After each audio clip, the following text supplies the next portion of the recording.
and I'm uploading my presentation. Okay. And today being the last session, so you are all well experienced with what is happening and what is the intention of this program. Even then, I want to add a few lines because what exactly is the purpose, Malavia Mission and this MMTTC, and why these programs like, okay. So that's all. You are all for the past 6-7 days, you have understood the basics of NEP and the subtheme area. So the ultimate aim of this program is actually UGC under the aegis of, under Ministry of Education, capacity building of teachers. We are all teachers, you and me, and we are all. The only thing you joined at different period of time. You have another 20-30 years to go, and we are all what we say, the people here are about to fade out and all. Okay.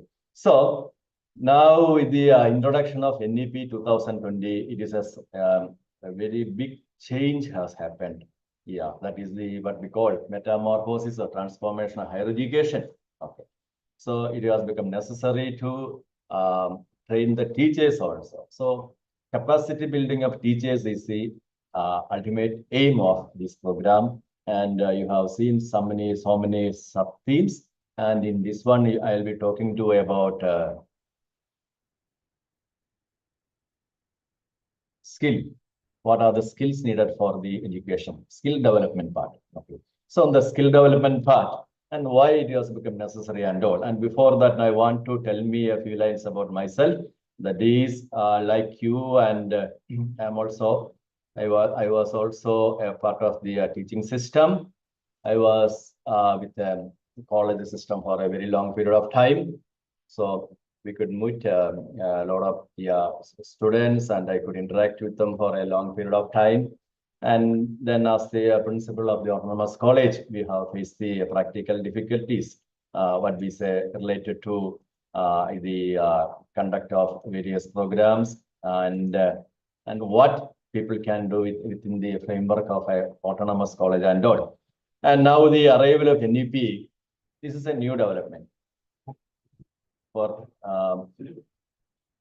most of us, because there are places where we started 3 years ago, 2 years ago, 1 year ago and all. So, and here now people are a little bit perplexed what exactly what we have to do and what is our role and all. Okay. So there are certain, maybe some confusions and all. So the first question, why the skill development is important? Because actually what is happening in the field of education now, especially with the arrival of AI. Sir, all these slides visible? Is it okay?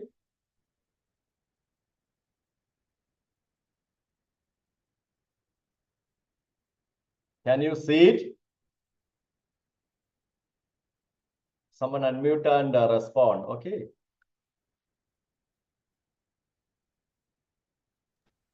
Yes, sir. Okay, thank you. If you have any difficulty, you have to actually yeah, okay, this is the first batch for me. Okay, so I thought I was with another. Anyway, so have I taken any other session for you? No.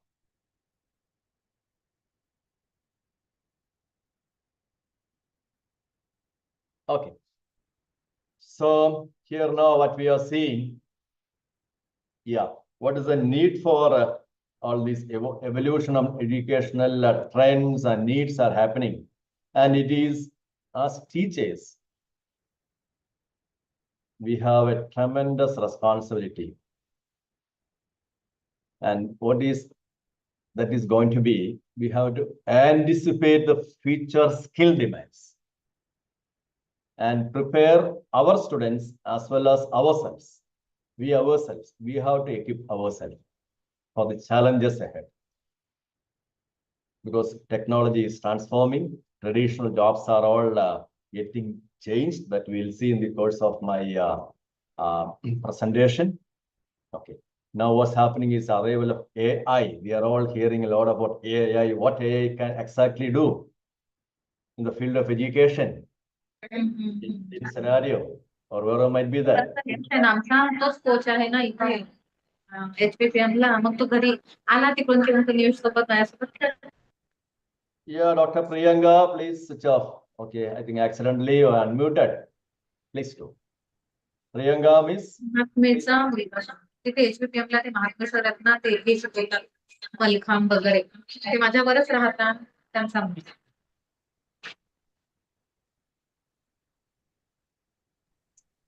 Okay. Yeah. So, as I was telling you, the changes are happening and we have to. So, the A is the problem.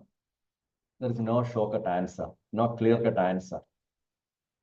How it is going to affect the foundation of education system. Definitely it will affect, no doubt about it. But it is our responsibility to understand what exactly is AI, what are its limitations, what are its plus points, and try to use. That's what my basic point to first point.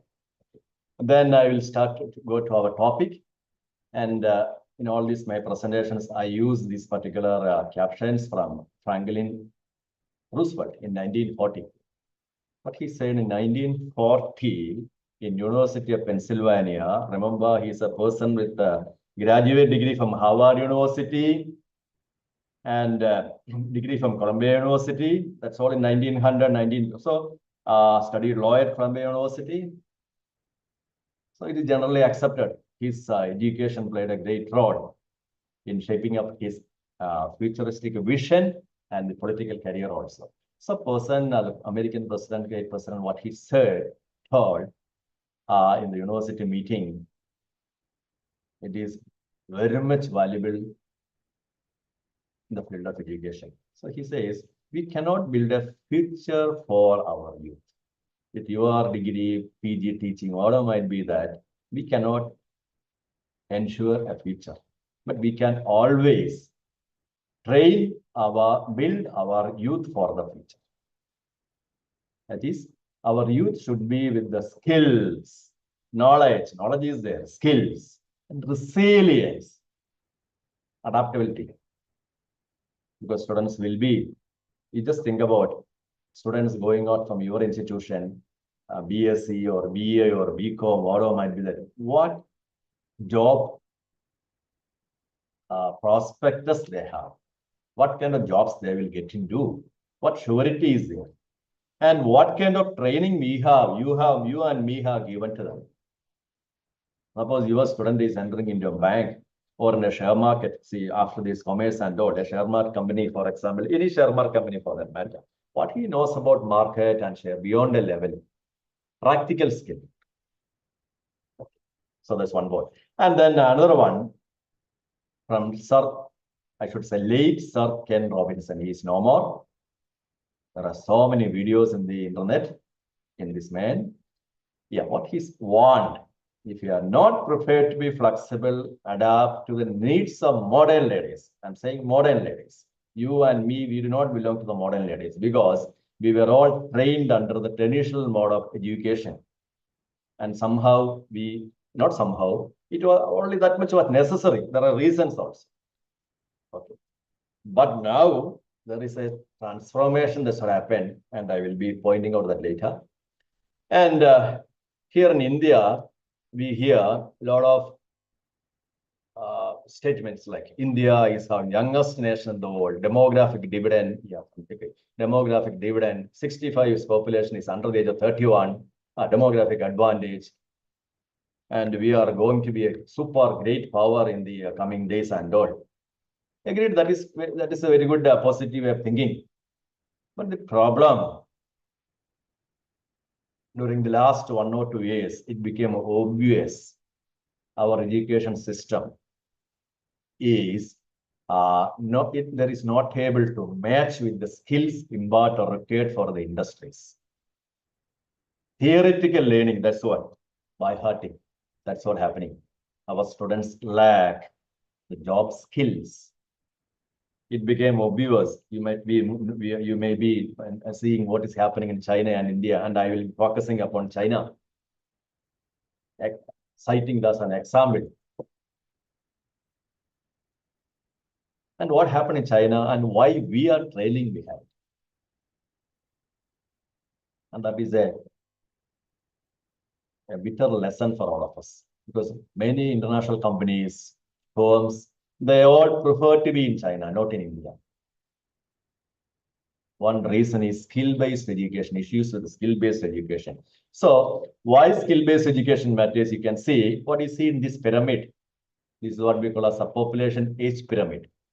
So here now the people from 0 to 4, sorry, the people are placed in different age classes. Economics, social sciences, and biological faculty members may be aware of that. Age classes are there. Here you can see each bar represents age bar. 0 to 5, 5 to 10, 10 to 15, 15 to 20, 20 to 24. Yeah, so here it is 45 to 50 age. And this is a pyramid shaped. This is pyramid because the lower part of this age structure is wide and the upper part is narrow, because aged people are lesser in the upper part. And we have lots of youngsters here in the 0 to 35 age part, and that is why here you can see up to here, the base is very wide, and wide-based pyramid-shaped age structure, age pyramids. It is a peculiarity of growing population. So in this country, we have lots of youngsters, and that is why people were saying we have lots of youngsters, and whereas in the America or in the Europe and all, but you will see there will be this widening is at the top. Aged people, their number is very high. But in the 0 to 20 age group, age classes, that is the base of this structure is not pyramid shaped, it is narrow, and it is something like, it is an upturned urn shaped, urn shaped. So base will be narrow. So that is a problem with the Western societies. Their youngsters are less, old ages are higher. So India is having, yeah, that's true. Lots of our population is under youngsters and all. But as per the 2024 data, what was shown there, employment numbers are not happening. Unemployment is very high. Qualifications are, yes, people are getting degree, BSc, MSc, everything is there, but no jobs. And why is happening? And companies are also complaining. Practical learning, industrially relevant expertise, and the life skill to sustain in a company, our people are lacking. And that is what that is a problem with our education system. And why it has happened before that, we will see what is happening with the industrial revolutions. You are all familiar with industrial revolutions. Industrial revolution 1, 2, 3, 4. Now we are in the 4th industrial revolution. So with each industrial revolution, what happened? Technological advancements are happening. So first of all, industrial revolution happened around 1850, 1880 and peaked. And why it was happening during that particular period? 1760 to 1840 is roughly the first industrial revolution. What happened during this period? Steam engines and arrival of various small tools, mechanization, wheelbarrow, steam power discovered. So what happened? Steam engine led to the arrival of textile mills. Manchester, many European countries, UK, and they're all, yeah, steam engine. And replacing hand production. So lots of industries using steam. So what is steam engine? This is a simple thing. Boiled water and the steam is giving the power and machines are working. So factories with the steam-powered machines came, and then what happened? So it led to a lot of factories and jobs became more available. So people from the previous way of life, nomadic way of life, plus agricultural way of life, they shifted towards industries. First time in the history of the world, a phase starts, namely first industrial revolution. So, and that is followed by the next industrial revolution. Yes, second industrial revolution. During second industrial revolution, what happened? Steam replaced by electricity, arrival of current. So that is the second industrial revolution, 1870, 1914. So mass production with electricity possible. So, faster production, rise of global trade, everything happened. So, electricity powered industry started coming up. More and more people, mass production, consumer goods. So here all these industries, the first industrial revolution and second industrial revolution needed unskilled workforce only. Just operate the machinery and assembly line. Switch on, switch off. You do that. You may be remembering that Charlie Chaplin, many number of movies are. And there now it is shown as he's facing a monotonous way of life because the same job is going on, operating machinery and assembly line, no creativity, no productivity, nothing like that. Okay. So those are the periods. Not the movie I forgot, but anyway, Charlie Chaplin movie, this is one core point line. So this is the Industrial Revolution 1 and that is followed by the third one, 1950, 2000. What happened? And read this part also. Each industrial revolution, along with that, technological advancements are happening. Transformation of industry, economy, society, that is affluence, economy, more money. So third industrial revolution, what happened? Computers. So 1950, okay, but by 1990 onwards, the importance of computers increased. 1990 onwards, because I remember 1985 and 90 is the period when the MS-DOS and all came. Then Microsoft Word, a lot of things like that. So we can say by 1990 onwards, the computers and automation, electronics, early steps of AI, that is Google and email, and that's all indirectly related to AI only, early steps. So manufacturing with computers and robots all happened. An example is said to be the case of Japan's car industry, automation, machines making the car engine. So factories relied on, earlier factories were depending upon human labor and very simple machine. But with the arrival of these computers and then automation, computers started controlling production. I will show you a video. I know it's difficult to sit in the afternoon listening to a monotone talk. It won't be like this. I will be sharing you with a few video and it will be interesting. Okay. So computers help in reducing costs. But the problem, you may be remembering when this internet banking was introduced in India, I remember because many bank managers or many of the senior bank staff, they found it difficult. There are a lot of difficulties with the many of the age-old senior managers because they have to learn and adapt by learning new skills. Digital technology, it was lacking.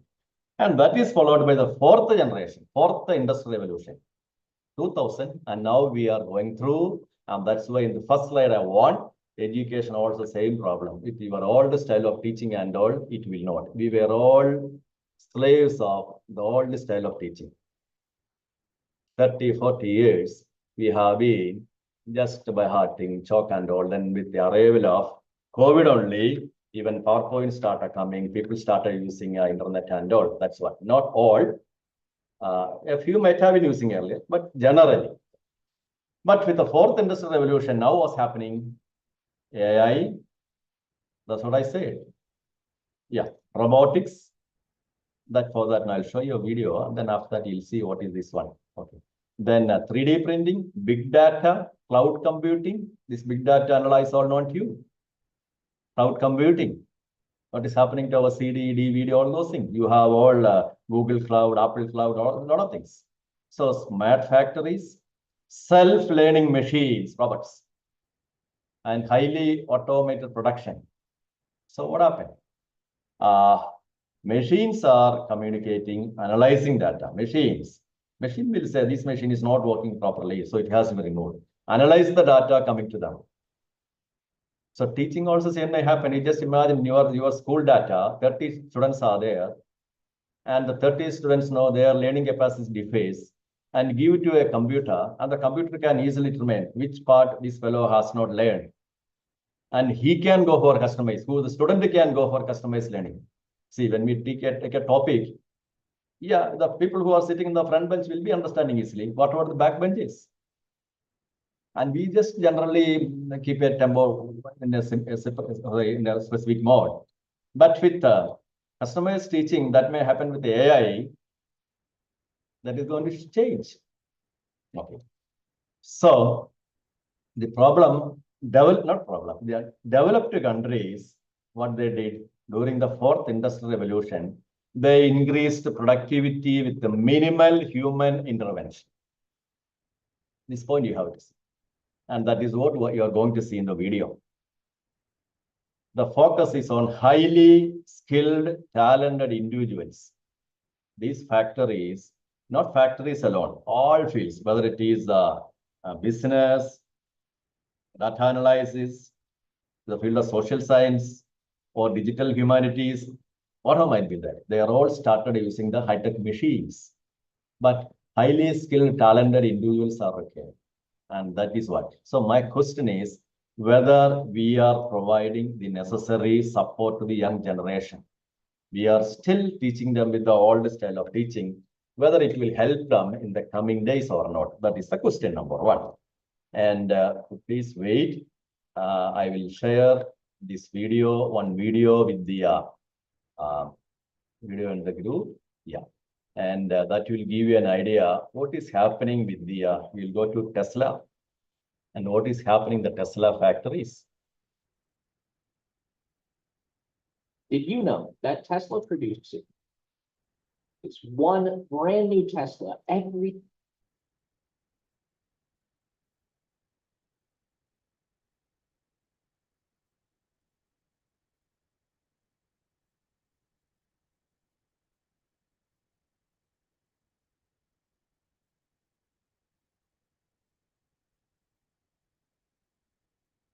Can you see a YouTube video? Is it visible?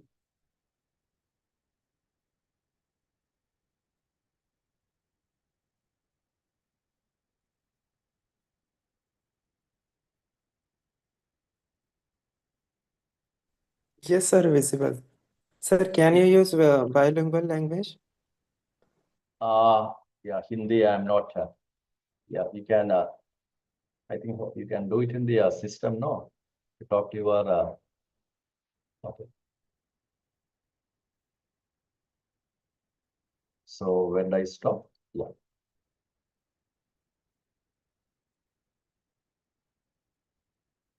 One moment. So now I will be playing the video and there the subtitles, I'll keep it on. Okay, English only possible. Okay. 30 seconds at their Giga Shanghai facility. Today, we're going to talk about how they are able to churn out new cars so quickly and why Tesla was able to go from production hell and near bankruptcy in 2017 to cementing their place as one of the top manufacturing companies in the world just 5 years later.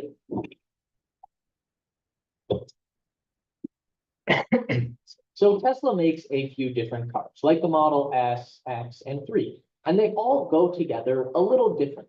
But for the sake of today's example, we're going to focus just on Tesla's most popular vehicle, the Model Y, and specifically the Model Y variation that they are building at the Giga. The first stage of this process is going to be fabricating the various panels and vehicle structure that make up the Model Y body. To do that, Tesla is going to use a process called stamping. This is pretty simple. You have two halves of a die mold that hold the shape of the part that you want to make. Then you place a sheet of metal in between those two halves. Typically, that's going to be aluminum. And then the machine stamps down on that sheet of metal to form it into the desired shape. There are going to be dozens of these stamping machines involved in fabricating all of the components that make up the body structure. The next step from there is going to be piecing them all together. That's where the big robot arms and conveyor belts start to come into play. They are welding together all of those stamped pieces to begin forming the skeleton of the Model Y body, moving from one robot down the line to the next, each one adding a new piece of the puzzle.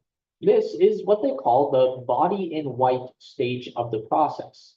The car is not these can't just be slapped on by robots. So there are going to be workers attaching and bolting down all of this bodywork. In theory, they would be ensuring that everything is fitted perfectly straight and even. But in practice, Tesla has been known to fall short on that aspect, though apparently Giga-Texas is turning that around with nice tight fits on the body. From there, we go on to the paint shop, where the assembled body gets sprayed with primer and then sanded down to a level surface. Then it goes through a whole series of spraying and dunking and drying sessions, getting multiple layers of paint and gloss, depending on the finish. White is the easiest, that's why it's the cheapest. Red is the most complicated, with multiple layers of color and paired up and the glass installed. Now, simultaneous to all of that, there's going to be a separate process going on to manufacture the Model Y's underbody and powertrain. For that, they're going to start with a structural battery pack.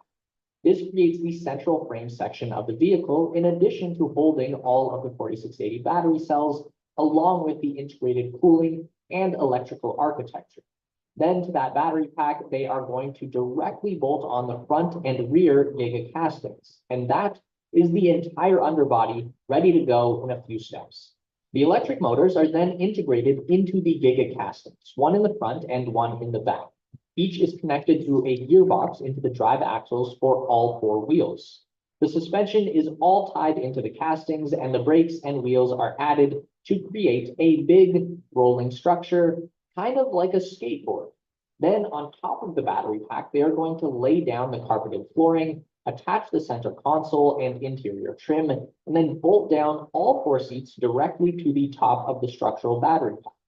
Then the last big step is going to be to drop the finished body directly on top of the frame and powertrain assembly. The two are connected together by a series of bolts all around the perimeter of the structural pack and castings. From there, the Model Y gets the finishing touches from a team of people doing the final quality control. Again, in theory, this is where any defects and issues are identified and fixed before the vehicle rolls out to be delivered to the customer. Now, that is how the process works at Giga Texas, and it's fairly similar at Giga Shanghai. So now you have some additional context for how incredible it is that all of that can be done so efficiently that they can produce a brand new Tesla every 30 seconds at the Shanghai factory. Have you heard of the sneaker company Vessi? They are to date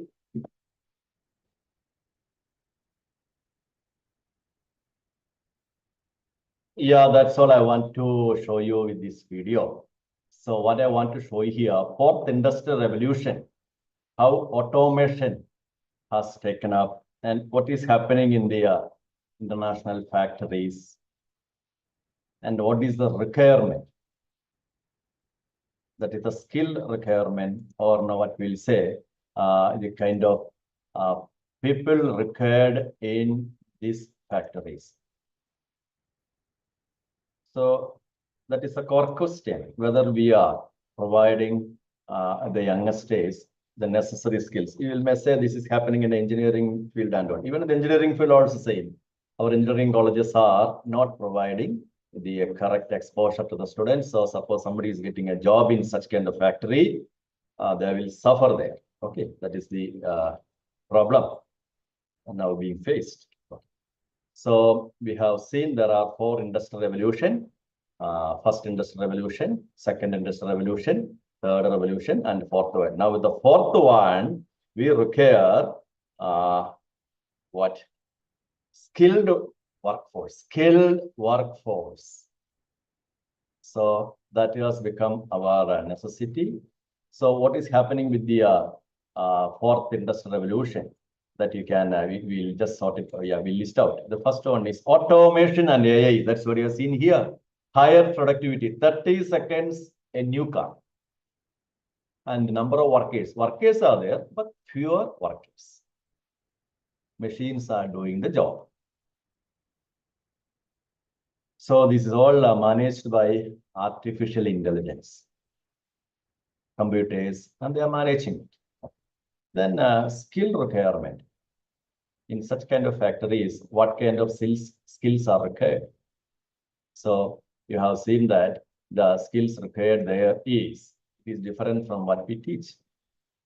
Highly skilled workers. And then what about unskilled workers, painters, borers, the fitters, they are not needed in this factory. So what happened to workforce? You may remember that in the European Union also, arrival of electric vehicles, it was a big problem. They postponed it because traditional workforce will suffer. Benz and BMW, Volkswagen, they all knew that. That is one reason why they slowed down. Sudden transformation to electrical vehicles. What to do with the old people? Workforce displacement. Now they are paying the price for it because China has beaten them. So now what is required? Adaptation and training. So how we can train? First of all, teachers should learn all this. If you are from engineering college, you should have the experience to teach in this kind of courses, related courses and practicals. And your institution should have the equipment, then only they can teach them. So that's what we call as the upskilling and reskilling. What is upskilling? Upskilling along the course of action. Suppose now I have to study automation in the next semester, then I have to teach upskilling, then I have to study upskilling. I'm a teacher, I have to learn. Then reskilling. That is additional. It may not be essential, but it is better I know. See, I am a biology professor. So it's better I know the basics of photography, the basics of Photoshop, the basics of AI, plagiarism looking software. These all are additional skills. Okay. So similarly in education also, we have to give vocational training. Book reading alone will not help. Then economic impact. And that is a core point in between I ask the question. Why now we are hearing a lot about China, Chinese cars, Chinese, everything is Chinese. And even US is afraid of China now. Not even Europe, all the countries. Economic impact, they are becoming an economic power. So the question, last point is important. We started with the demographic dividend. We are having lots of young population. 65% of Indian population is youngest age. Whether it will help the country or not. And the answer is, if the workforce, if the youngest age, they will be useful for the country if they are educated and skilled. If they are not properly educated, if they are not skilled, they will not get a good job in the companies, and they will wander the street and they will go for all kinds of illegal activities, unsatisfied youngest age, and that they will make the life hell. Okay. You are seeing a number of, that part I'm leaving. So this is about the gross domestic productivity, GDP. So GDP is the economic health of a country, whether the country is rich or not. Economic health and performance. So 2025 World Bank data, international IMF data, you are seeing here. This is in US dollar, trillion, US dollar trillion. So trillions, 33 trillion is America, their GDP.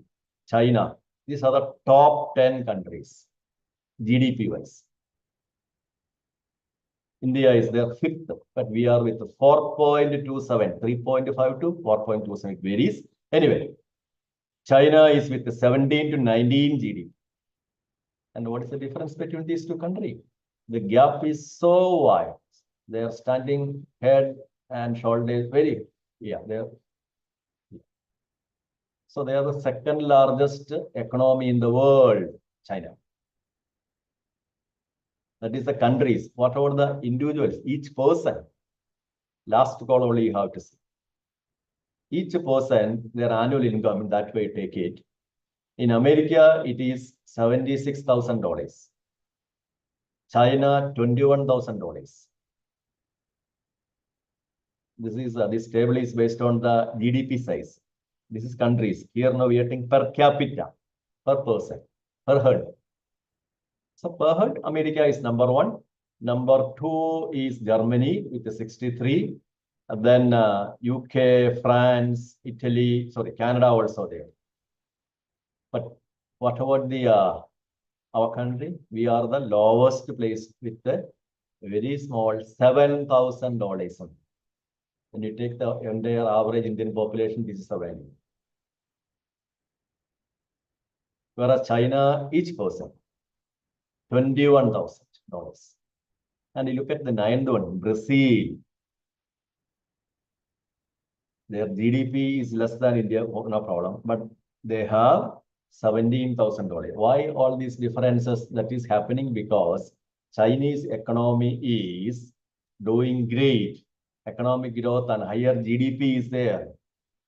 Why? The reason is said to be productive and skilled workforce.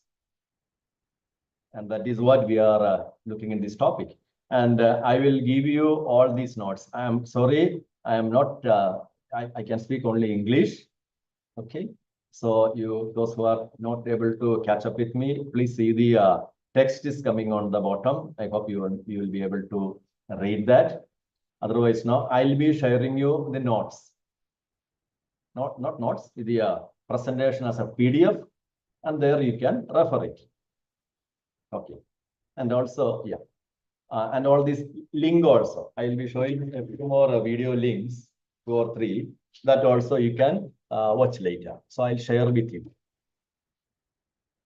Is that okay? That's all I can assure you. Yeah. Okay. Nobody is responding. That is my problem. At least somebody say something.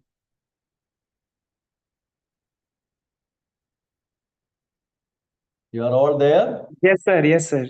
Yes, sir. Okay, so I can I can proceed like this. Okay, I can proceed. So we came to the topic of, these are 2 articles. This frontline article is good.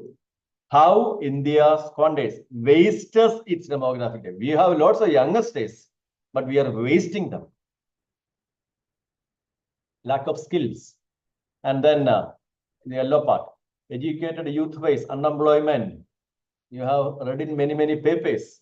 They are all going abroad, and sorry, in Indian companies also, they are finding they are not suitable. And this is where China scores. And why it is like that. And that is the core point of this class. And you have another data coming. This is from 2 well-known econometrists, and what they have done based on their studies, they have shown that the economic development of a nation is depending upon, economic development is depending upon education. Long-term economic growth is largely depend on the skills of a population. So what is skills of a population? And this is based on Hanushek and Wasman, very well-known international reputed researchers, economics process. 40 years they analyzed Latin America. Latin America also same problem. What is Latin America? The Brazil and Amazon, Chile, Peru, all those regions, the entire continent. And they have data, and they saw that Latin America also, everybody is going to school, lots of education is happening, but country is remaining poor. Why? And they found out that, this is based on the data, 3 by 4, 75% of variation GDP. If the country is having lower GDP, the reason is they are lacking cognitive skills. Cognitive skills. What is cognitive skills a population? I will show you next one. Cognitive skills. They have the problem-solving capacity, creativity, math, science knowledge is very poor. And how it is measured? And that can be measured through certain tests. You have heard about IELTS test. This IELTS test with 10 score, that is the highest. To get into admission in Oxford or Cambridge or international universities, they have a cutoff. All these students who are going abroad to get into top-rated international universities. I'm talking about top-rated. Like, McGill, McMaster, any of those. University of Toronto, University of Copenhagen, a lot of universities. There the minimum IELTS score is 7.5. or let me increase it also. So if you're having a IELTS score of 8, 8.5, super, you'll get a definition. And it speaks about your English learning capacity. Suppose a student from India is with only 5 IELTS, you cannot. Okay, so that's about the English knowledge. And similarly for math score and all, there is 2 tests are there. PISA and TIMS, not our eating pizza. Yeah, it is a PISA. And the TIMS. TIMS is another one, that is math science. And the PISA is for the program for, yeah, that I'll give you more details. Next one. So what these scientists found out, and Anushka Kandor found out, this is depending upon economic growth is determined by skills of the population. Okay. So we will see what is this cognitive skills. I mentioned about cognitive skills. So cognitive skills means the ability to use, process information, to learn. We have our learning capacity. Process information, reason, remember, analyze data, and that is what we call as the cognitive skill. And there are 2 categories of cognitive skill. You may be familiar with this diagram, this pyramid.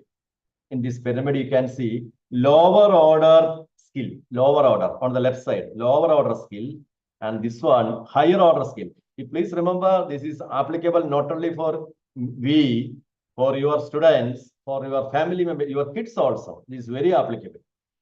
They are all youngsters, and in this country, what we are teaching them, lower order thinking skill only. The current pattern for education is for lower order thinking skill.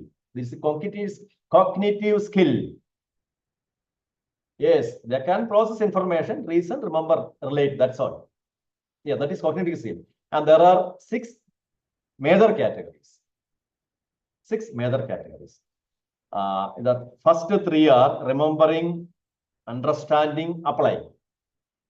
And the top 3 are analyzing, evaluating, creating. You see this one. Cognitive skills, 6 of them. There are others also. But the lower order thinking skills, lower order cognitive skills are remembering. That's what we are doing. Our students are by hearting a lot of things. Memorizing, multiplication tables, historical event. Yeah, they know the historical event, everything. But what practical utility is the question sometimes the students will ask you. Okay. Then understanding. Yes, students can understand meaning, translation, interpolation, they will do. Okay. Then applying. What is applying? Applying, see, you have taught them English. So English class, they are learning a lot of grammar. And that grammar, they know how to use it. So this is what happening in our education system, lower order. But cognitive skills, a higher order is analyzing capacity. Analyzing capacity. Student analyze. Go out and analyze. Identifying the causes of an event.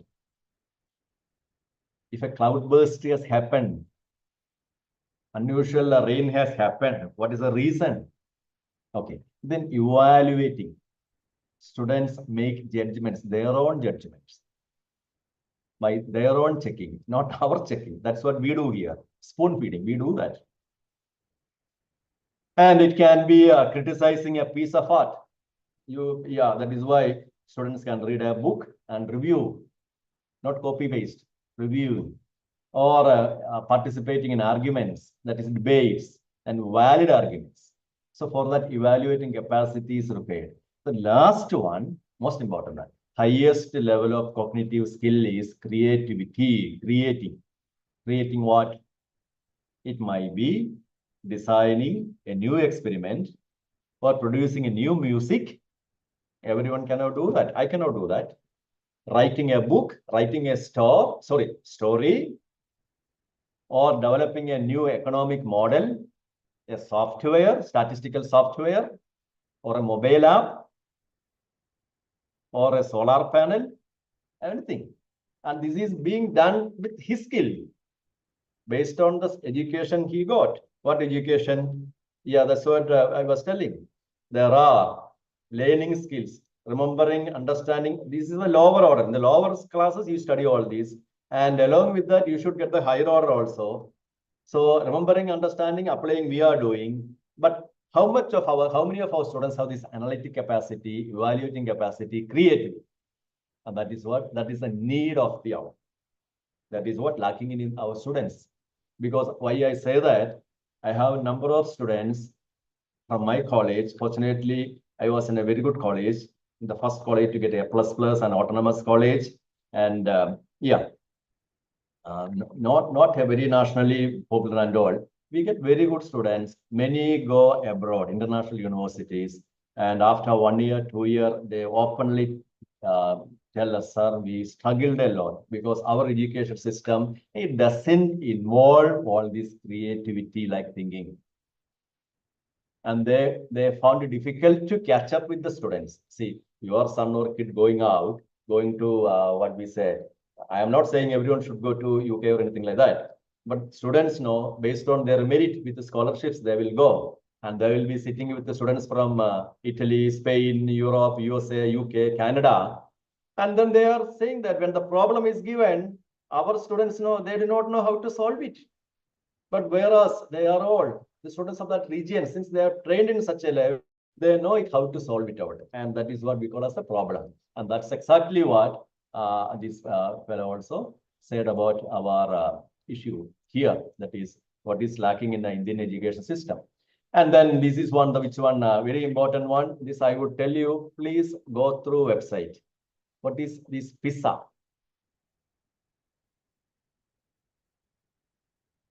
What is PISA? So PISA is the program for international student assessment. It is maintained by a very well-reputed international body like UN, OECD, Organization for Economic Cooperation and Development.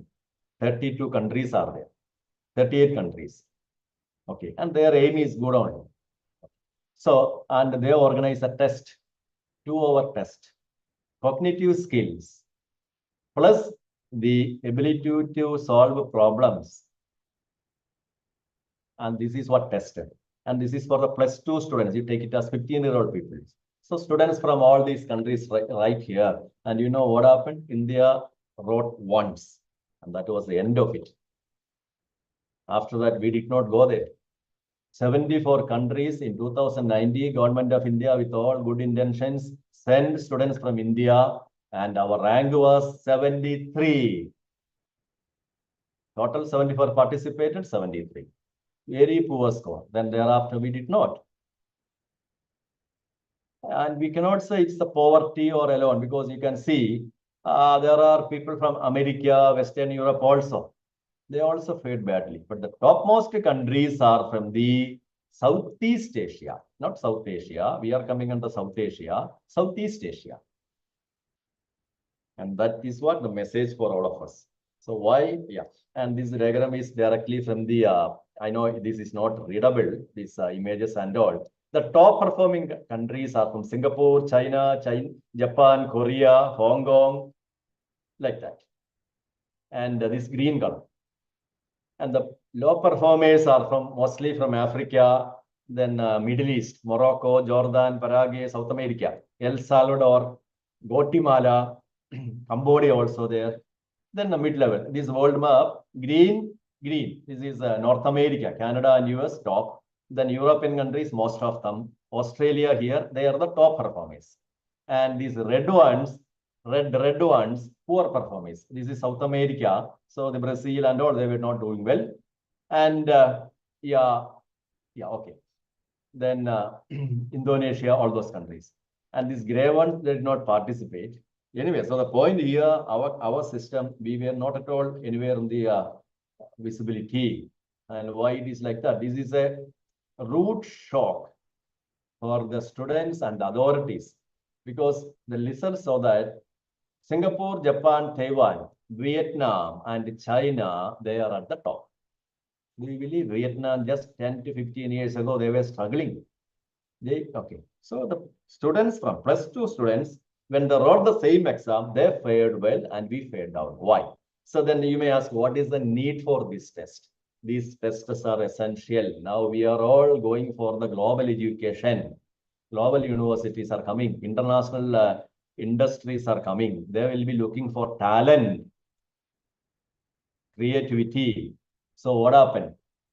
this in program for international student assessment is necessary because it will show to the bodies like United Nations, poor countries, if they are not doing well, UN can support them, saying that those countries having this problem and they should be supported like. Okay. Yeah. Then another one, identifying the inequalities. That is okay. Benchmarking. You can compare where do you stand. A better understanding of what is happening. Policy making. What is policy making? We are all part of it. Board of Studies and our university system and our education. Policy makers, educators, so they can take decision to improve education system. Then global perspective. Encouraging countries to learn from. So now we learned that the education system of China is better, Singapore is better, Korea is better. We compare with their system and learn from them, that's all. Accountability. Who is responsible? This international test is a very well repeated one. I would request you to read the Wikipedia part. Holds the education system. Our education system is responsible. So what does it mean? That is why Government of India, UGC ministry has taken up this responsibility of elevating our economic system, our education system to the international standards, NEP, and capacity building of teachers. And you are all sitting here listening to me. Okay. So these surveys are useful for this kind of purpose. Okay. Then there was another test, TIMSS, and just go through it. Trends in International Mathematics and Science Study. TIMSS is the test name. It tests the mathematical capacity of 4th standard, 8th standard, and +2 students once in 4 years. It is done by another international body. And there also, what happened? Our score was low. We are below the international average of 500. Whereas East Asian countries, Singapore, Korea, not North Korea, South Korea, Japan, they are at the top. And countries close to our rank is Pakistan, Bangladesh, Tunisia, Argentina, Bulgaria, Saudi Arabia, Indonesia, etc., etc. So, for quality of education, these countries are not good. That is a message going to the international bodies. And this is the chart. Here you can see international average is 500. India is with 478. Grade 4 students, grade 8 student, and +2 student odd. So India's poor performance is a cause of concern. So that's all. So you got an idea about where do we stand. Okay. And then we'll go to the next one, and that is about the global exporters of agricultural products. Okay. So what is happening? What you see in this figure, you can see USA is the #1, agricultural product #1. #2 is Netherlands, small country, just 1/200th of the size of USA. And that is the largest, second largest exporter. And a European country and have agricultural product. Okay. And they are using only 1% of their land area. You listen to that, 1% of the land area, how it is possible. And I'll show you an example. Tomato yield in our country per hectare, our farmers make 20-25 tons. But in Netherlands, you see the data, 50-75 tons per hectare.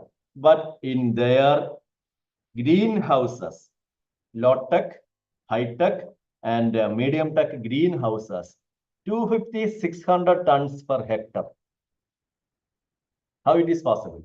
They are using high-tech greenhouses with hydroponic or substrate equipment. They are not growing plants in soil. Not in soil. They are growing plants in tall buildings, greenhouses. And you show the video, then you'll come to know what exactly. And this video, yes. Yeah, it is not from European country. I've specifically selected the video from a poor country, Azerbaijan. And there they are following this technology. And what is happening in this country, why we are lacking the skills, and why we are not providing these skills to our youngsters is another question. Okay.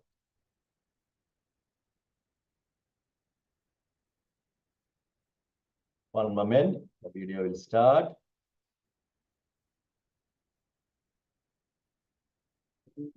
One moment, I'll just start.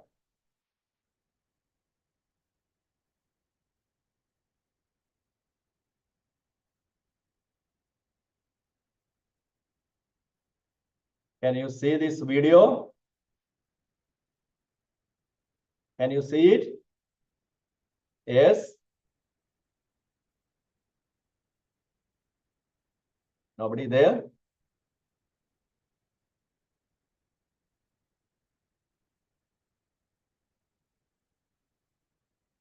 Yes, sir, visible.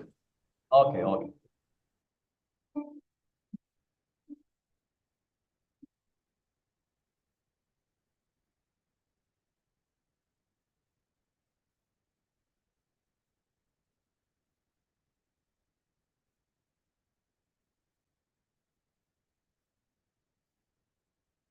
This is the same tomato we grow in our country. This is inside. Azerbaijan is a cold country. They are growing there. It is inside a building and people are working there, not under the hard sun. Okay, you can say it is air conditioned chambers like this. And that is what you have to see, this technology and the methodology.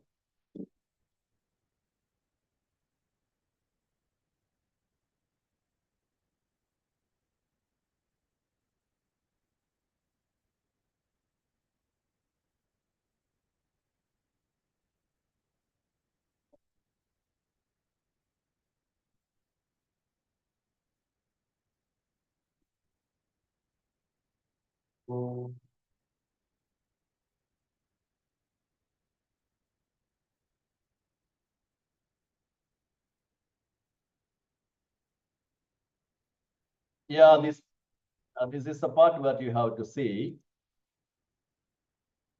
Yeah, you look at here. This is a greenhouse. And there are these plants, their roots are not in soil. They are in a small, you can see white bags. Here all white bags are there. This is a media. It is not soil. Okay. So you say it is a water, 1 liter of water or liquid media, and you are adding nutrients. Plants absorb it. And the tomato, this is hybrid variety. Hybrid variety. Okay. And here what happened? This roof of this building, this is a kind of panel, and it can be tilted so that sun rays, its intensity can be controlled. Yeah. In India, definitely it will be hot. So the hot climate now during that time, we can reduce the hot sunlight entering inside the building. Okay. And then all these are automated, robots and sensors are there. How much water is required, that is all. Okay. So this is what we call as a greenhouse. So the media, instead of soil or it need not be water, coconut fiber. You just imagine 1 plastic bag you are having, coconut fiber is there, root is fit, and some nutrients, that's all. Same technology to a certain extent in our country.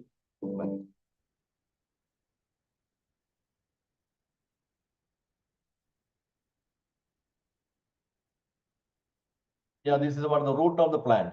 That's what I was telling. The media, this is a peculiar kind of stone, either coconut fiber or it can be a material from steel fiber. Yeah, that's all based on the research.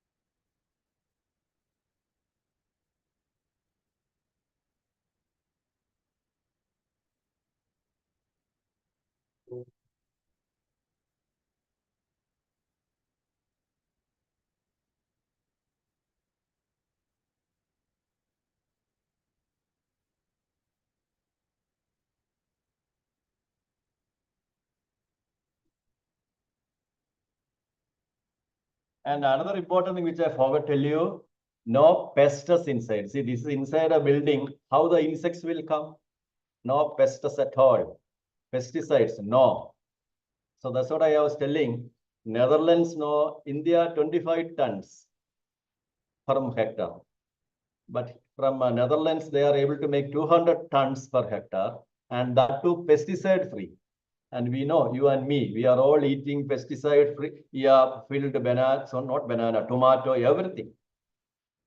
But in this kind of arrangement, the advantage is temperature is controlled and quantity of water is required is less and no pesticides. And how we can compete with them?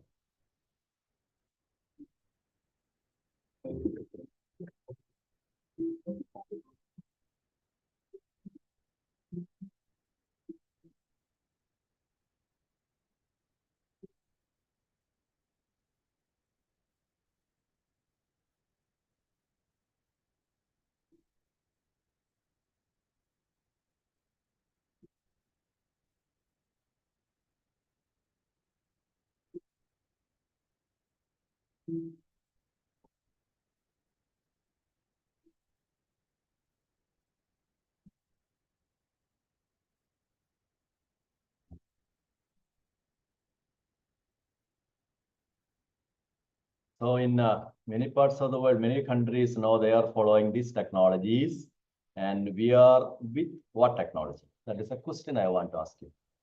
And why we are not adopting it? What is the reason? There are reasons are there. It may be initially costly. That is one reason. And another problem is we have cheap labor. So we are remaining like this. Okay. So this is what the greenhouse farming. So what you see in this image here, no, the greenhouse, a small farm, and it is covered with the glass. That already we have seen. So the advantage is no extreme weather condition, no pests, no other unfavorable factors, minimizing the water usage. And in the Netherlands, on all these countries, youngsters are there. They are ready to work in these kind of setups. They do not have to work in the hard conditions. Productivity is very high. And how they are able to show it, that's what I said. They are using hydroponic system. And they are using precise, what we call LED lighting to stimulate growth. LED lighting to stimulate growth. Then computer algorithms to make the precise climatic conditions. The climate conditions required for the plant. If it is hot outside, they will just air condition. That's the word I would say. So hydroponic system, instead of the plants are growing in a nutrient-rich water solution, that is not all the kind of plants. Lettuce and all, they do like that, nutrient-rich water solution. But there are substrates used. Instead of soil, coconut fiber or perlite or rock wool. I'll show the image. Perlite is from the, actually it is from volcanic rock. Heat volcanic rock and it becomes like coconut fiber. Okay. So this is from the number of private companies are there. And they are doing it, and this is the same thing. And this is what you see already. I've shown you coconut fiber and where the tomato is grown, and the same thing here. And this is a scenario in India. What you see in this image, 3 poor people. Yeah, they are walking, drying turmeric, Indian way. And this is done by the company because actually it is from a Hindu article last week. And there the one author from IIT Bombay or Delhi, he has written very clearly. Indian industry is like this because we are lacking innovation, because cheap labor like this available. Your students' parents, my students' parents, they will be toiling like this. So what happened next generation, they are not ready for it. All the technology and our country also will remain like this. And what we can do, what kind of skill we can bring in. And same story, this is from just last week. In the Hindu, there was again another article about cotton farmers crying. Cotton productivity in India is lowest and we had import. Reason is said to be per hectare 450 kilo, India. Brazil, 1,800, 2,000 kilo. That is with the latest technology they have. Precision agriculture, genetically modified seeds.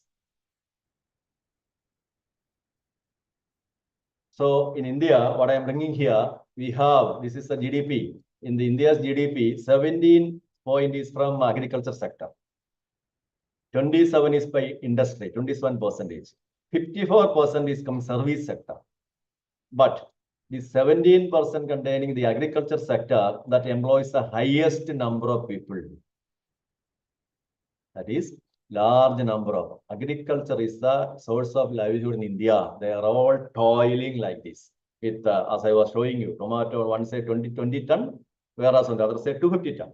And pesticide, no pesticide for the international variety. Okay. So what we can do?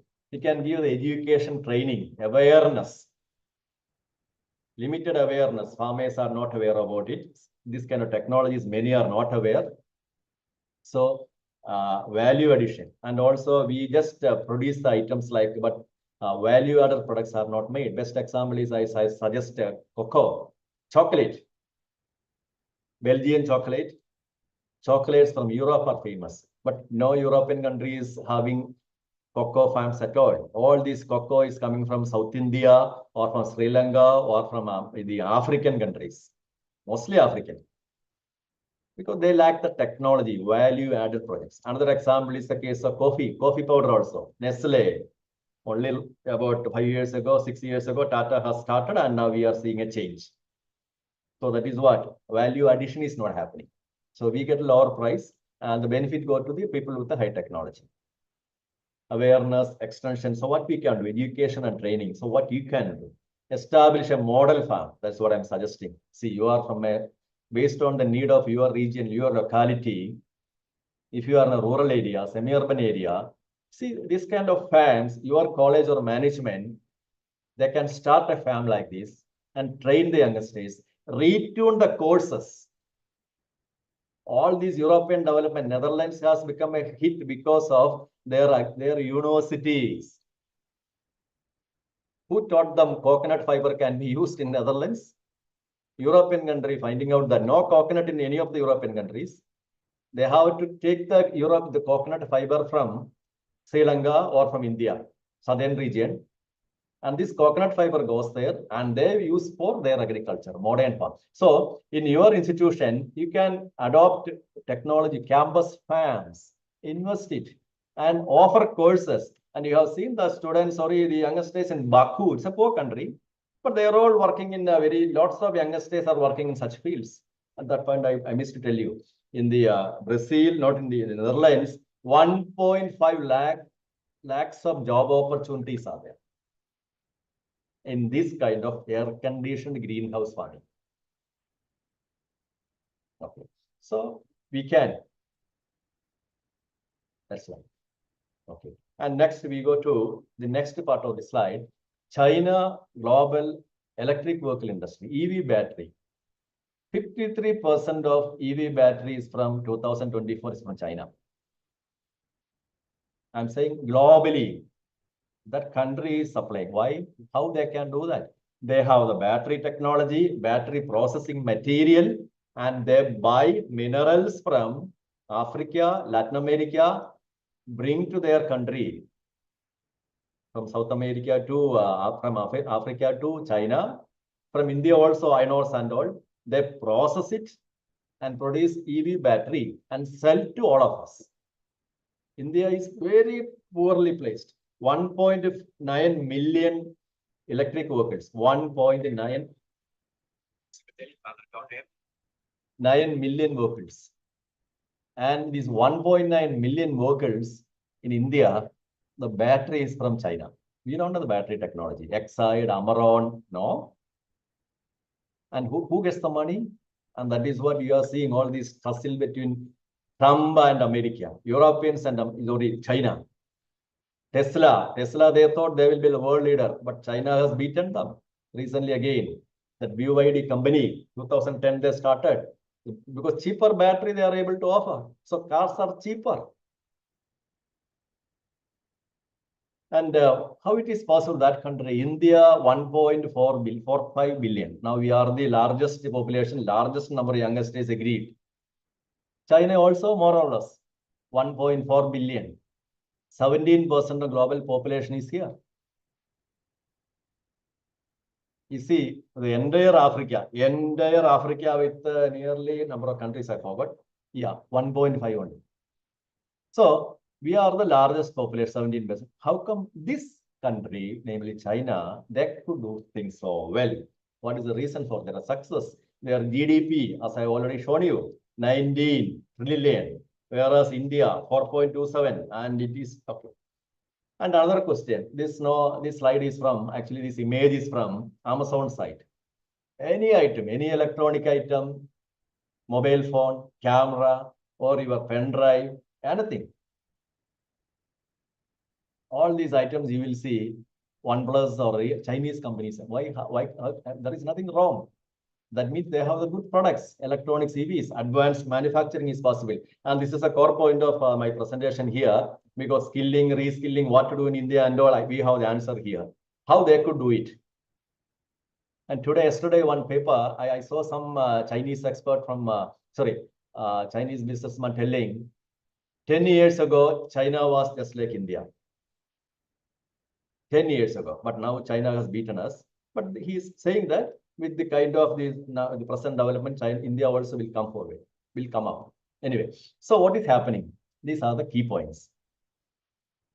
Reforms in vocational education. Vocational, that is ITI, engineering, all these things, but mostly polytechnic and ITI. So China has 2 education tracks. Just like us, we have general education track where students will go for university degree, etc.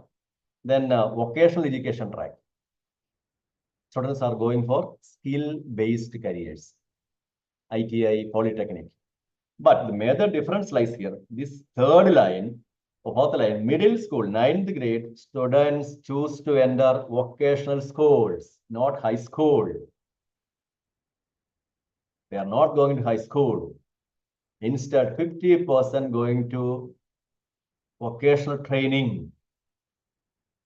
And government promotes it, number 1. Number 2, industry collaboration. Same thing, that is what skill development we also have to do.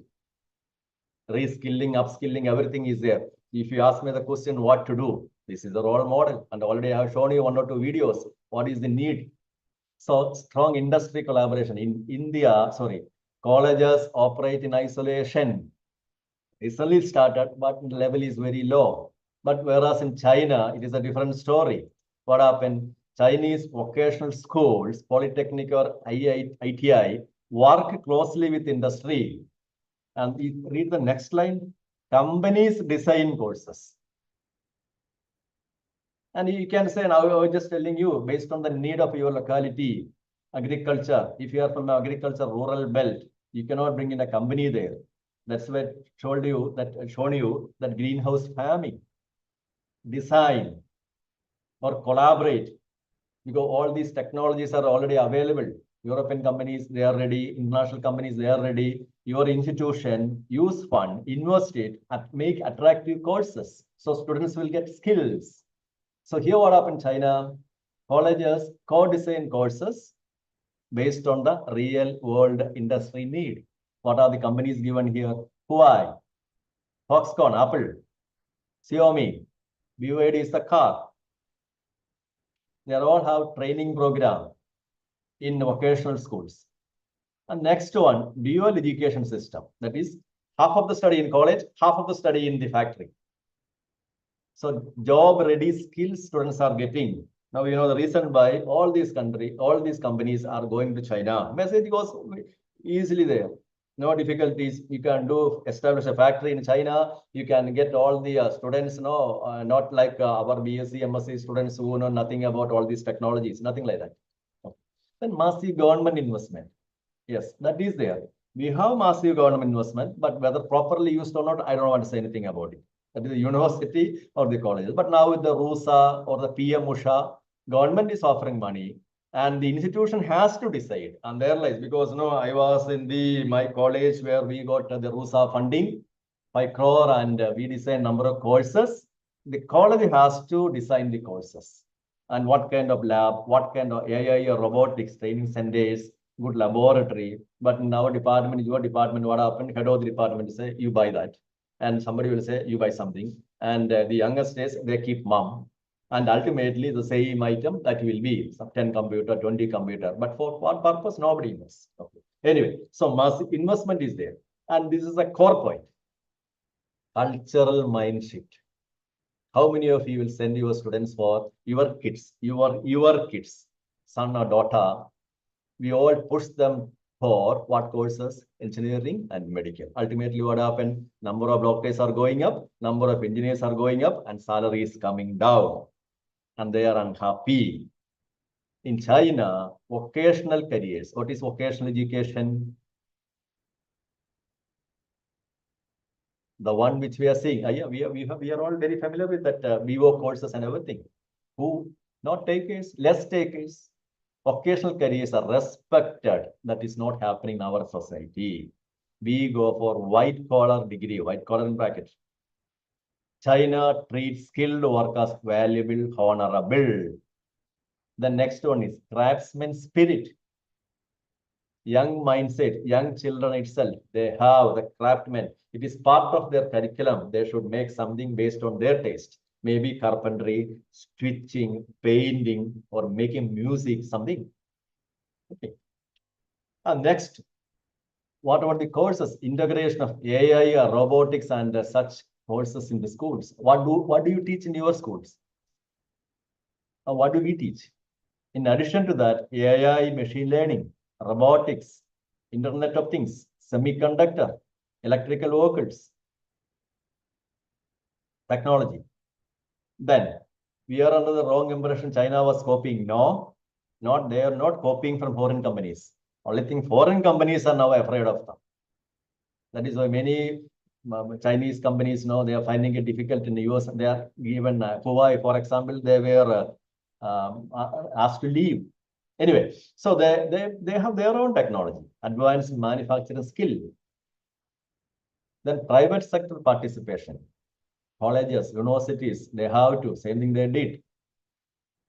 Yeah, Japanese companies like Mitsubishi, Toyota, China's automotive vocational training is something like, yeah, we have to go to the companies and we have to. And the next one, continuous reforms and evolution. What kind of curriculum reform we do? Updating the vocational curriculum. Lifelong learning and reskilling. That is, see, we all have the wrong impression. BSc, MSc, PhD over, there is nothing more to study like. That is all gone. Now with the AI, more and more difficult days are coming out. Students will say they know they don't need our presence. They need more. See, we have to get trained. Lifelong learning. And for students also it is necessary. Industry needs are changing. Then accordingly they have to go for newer and newer courses. Reskilling. What you learn this year, it will not be useful after 2 to 3 years. So what courses?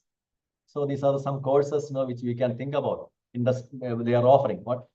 Industrial automation, Internet of Things, AI courses, big data, predictive analysis. I'm rushing because I have only 10 minutes to go. And then 3D printing, cloud computing, AR and VR, augmented. These are the courses being offered in their institutions. And the people in this group now who are from linguistics, now they will feel, this is all about science alone. This is not about science alone. Yeah, therefore the linguistics also, computational linguistics are there. Experts the study of language, and they know the theory part of linguistics well. And if they learn computer also, computer programming like coding and all, yeah, computer algorithm, programming, Python, it will help together with interdisciplinary experts, knowledge in English or your language and computer science. So what happened? That they can go for the natural language processing area. That is what we call as computational linguistics. And there is natural language processing. It is a field of AI. It has a great future. And for that, the students from languages are necessary, and they should be knowing the computer programming part also. So what is NLP? It involves, text involved. One example I cite. Here you see sentiment analysis. See my emotional tone. A computer beyond a level it cannot. This emotional tone or a sentiment behind a piece of text. That is natural language processing. So you are making a statement, and the computer program, for that to understand, there are certain courses like this. Sentiment analysis. Okay. Then entity recognition. People, places in a text. How to recognize and rearrange it. And there are other NLP applications now where you can see, Siri, Alexa, Google Assistant. Actually, what's happening in all this? You are speaking, and how the machine is not able to pick up the words, correct words they are putting out. Google Translate, how translation is possible. So what I'm bringing here, computational linguistics has a lot of role to play, NLP and this kind of courses. So English teachers also from these departments, they have to get the proper training. If they are having affinity towards the computer program, they will be in demand. They will be in demand. Suppose your college is offering such a course and there is English department where they're teaching all these paper, definitely there will be, because these all are required for the social media platforms. Job opportunities are very high. So this is a core idea. And I have another 5 minutes to go. And then the other parts, you can refer, I will give you the notes, like what is this National Skill Qualification Framework is there, NSQF. Okay, that is, yeah, level 1, level 2. Now, earlier it was 10. Now it has been categorized into 8. So actually what is happening with then all these, it is based on the competency and all. Suppose a student from 5th standard, what is his competency level? What kind of job he is fitting for? Suppose he is going to Australia, and we will say he is at level 1. That means he has the basic knowledge only, just like helper or basic operator level, he can be used. And we say NSQ of level 4 he has reached. That means that fellow has completed 12th standard plus 2. So he is with 120 credits. Credit points are there. He has accumulated. He is at level 4. And he can be give job like data entry operator, junior technician, like that. And level 8 means PhD. So expert in a specified field. So a person with the level 8. So when this is what we call as the competence level. This is all involves the credit also here. You can see here, and the year of study. So level 1 starts from 5th class. Level 4, 12th standard. Okay. College degree, yeah. That is UG first year, second year. Now there are 4.5 and 5 levels. So this level 5 is wrong. Level 5 means second year of study. So that means, that is why the government is saying, yeah, anyone wants to leave the course after first year of study, let them go. Second year of study, let them go. And they have reached this level. And they can apply for jobs of this field, senior technician, like that. Okay. And then other terms like National Credit Framework, that you know, what is that? There is a credit framework rules we got. But this is important. National Council for NCVT, National Council for Vocational Education Training. Suppose your college wants to start a vocational education course, agriculture training, then diploma certificate, that regulation, it has to, the college has to follow the rules of NCVT. How much of practicals, how much of credits, how much of theory, then only they can give that to them. Okay, then national education policy, and this I will share with you. Yeah, so what to do, like, no, this already we have mindset change is the most important point, and other aspects, no, I don't have much time, so I am stopping here. Now it is the time for interaction. If anybody is interested in asking questions or any doubts clearing, you can ask me. Hello.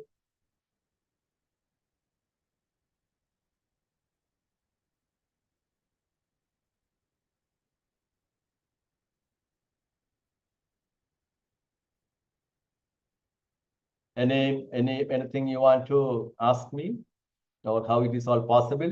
There are so many companies in India, private firms, they are all with the greenhouse farming, but ultimately they will, I would say, cheat the farmers.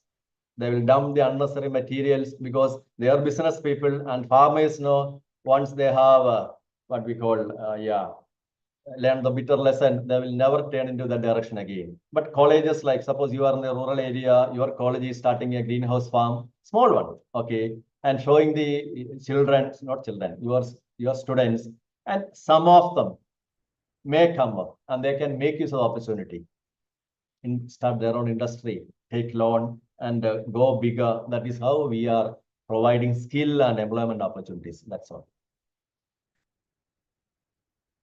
Nobody is asking any question. So thank you so much, participants. If there are some questions, we are really appreciate. If you have any question or the queries, you can directly ask to Thomas sir. If there are no queries, then we can continue for the next session. Please, anyone.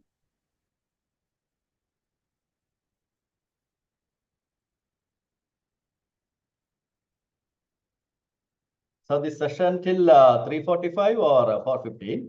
Sir, it is 3:45. Then we will continue for the next session, sir. Next session will be there. for another expert from Okay. 3:45 to 5:15. Oh, fine, fine. Yeah, I am right. I am stopping at 3:45. That's where I stopped. Okay. Okay, sir. I think there is no more questions from participant side. So if you could permit, shall we conclude, sir?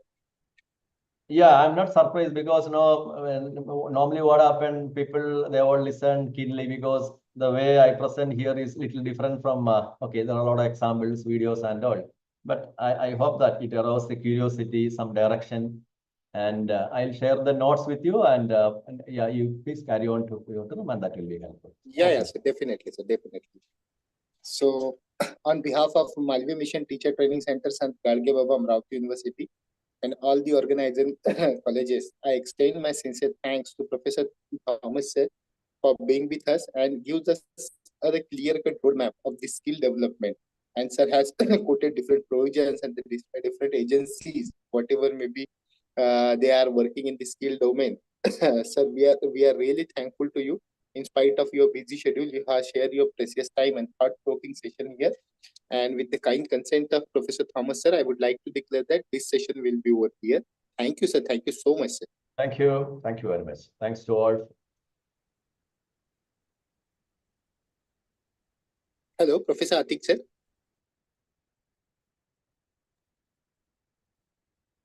Hello, Professor Atik, sir. Hello. Yes, Ankit. Yes. Yeah, sir. Shall we start, sir? If you could permit. Yes, please. So, good afternoon, one and all, once again.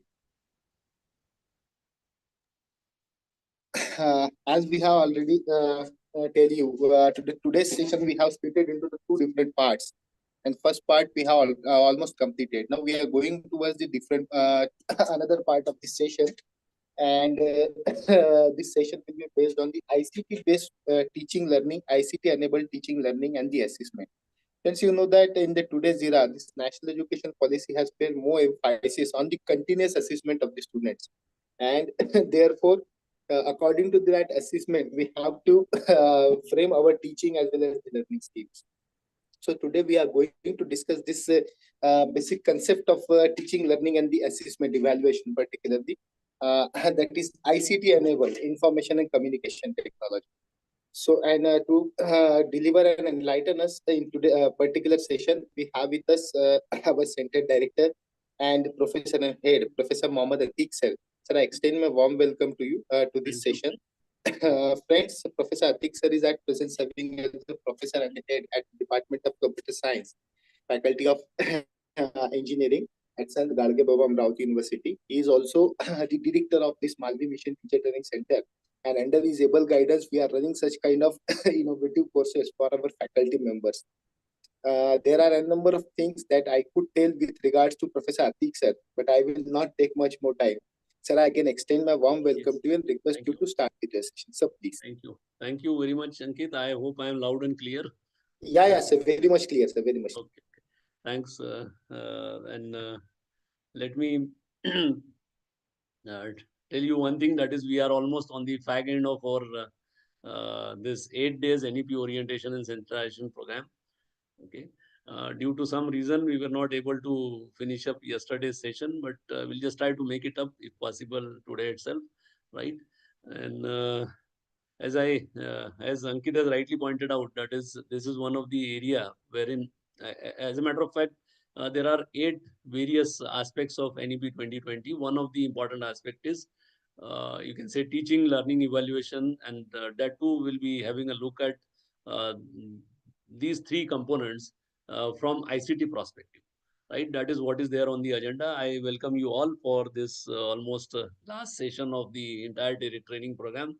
And I hope almost all of you must have enjoyed all the session and you must have learned lot many things. Okay, that is what was there in our mind, and I hope we have succeeded in our mission. Okay, so with this little bit background, okay, I'll start my deliberation. Okay, just I'll share my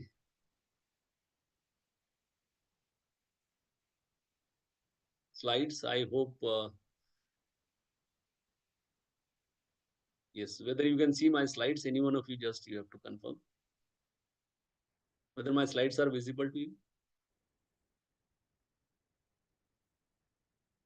I hope my Yes, slides sir. are Yes, sir. Yes, sir.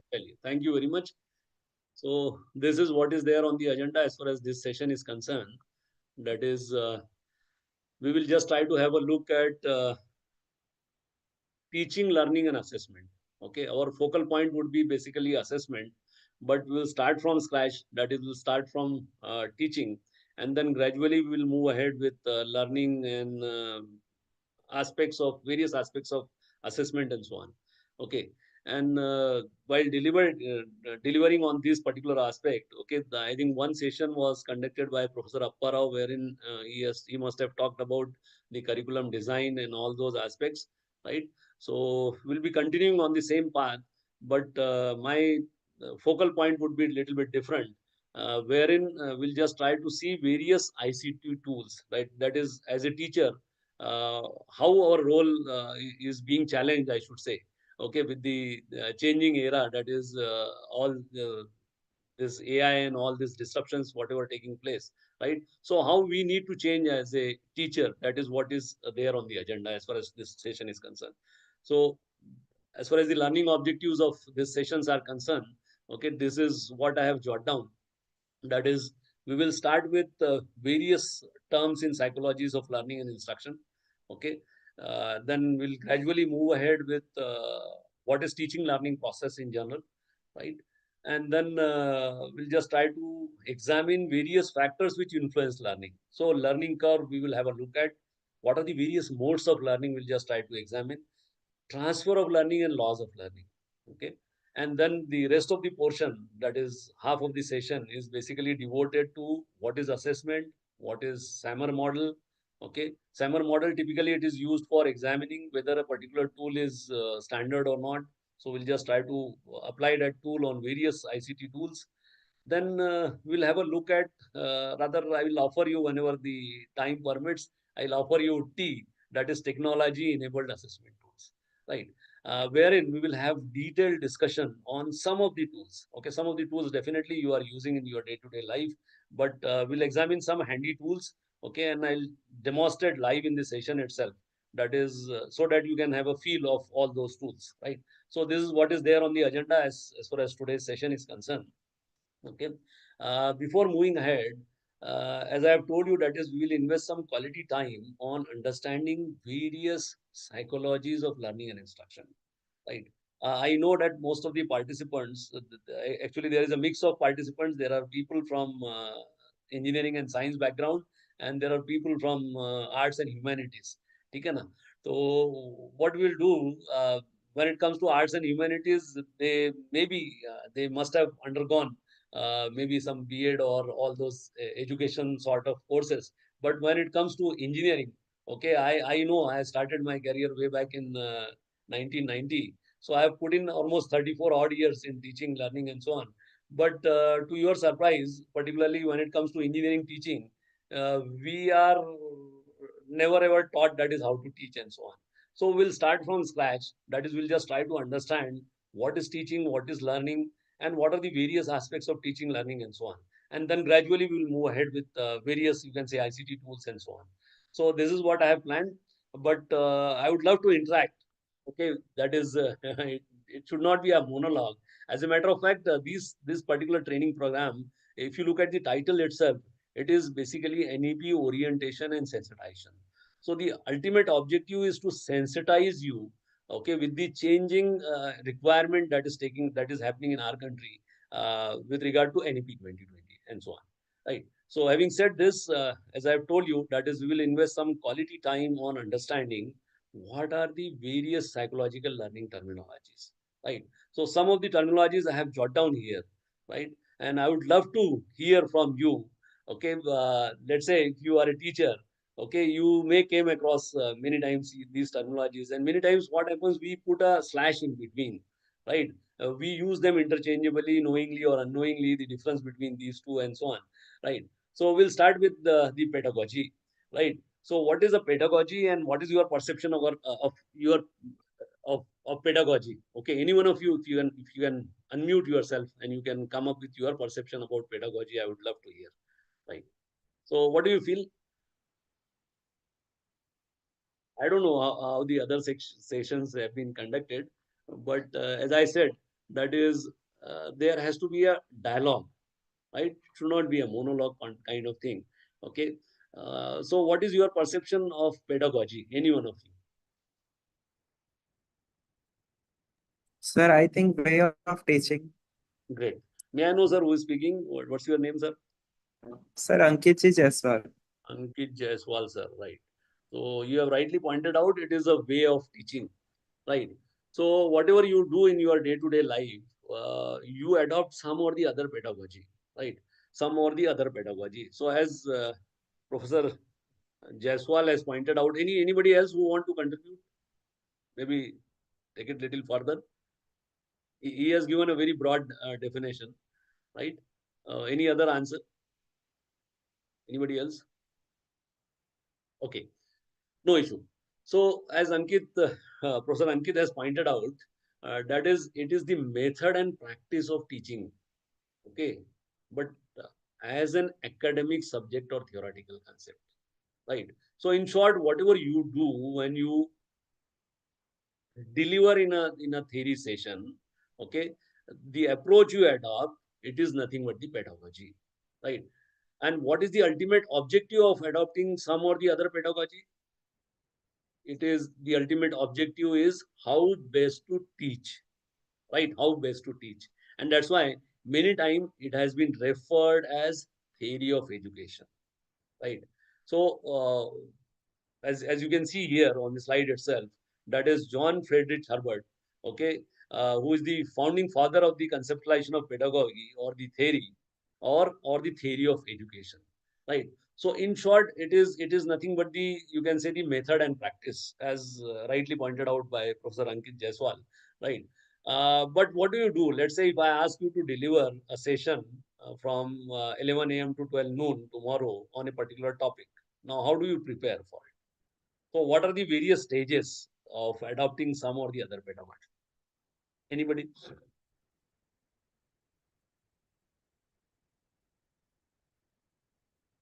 Any one of you would like to respond to this, or Ankit Jaiswal, if you can come up with your answer? How you will approach? Let's say you have been asked to deliver a session, theory session. As I have told you, it is a method and practice. Okay, and the ultimate aim is how best to teach. Okay, these are the, you can say, the two important components of pedagogy, right? So how you will start normally, or rather, how do you prepare for a session? Hello, sir.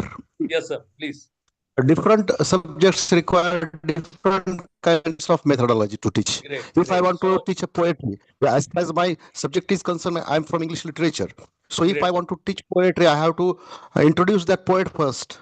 Mm-hmm. And what is the critical appreciation of the poem, in short.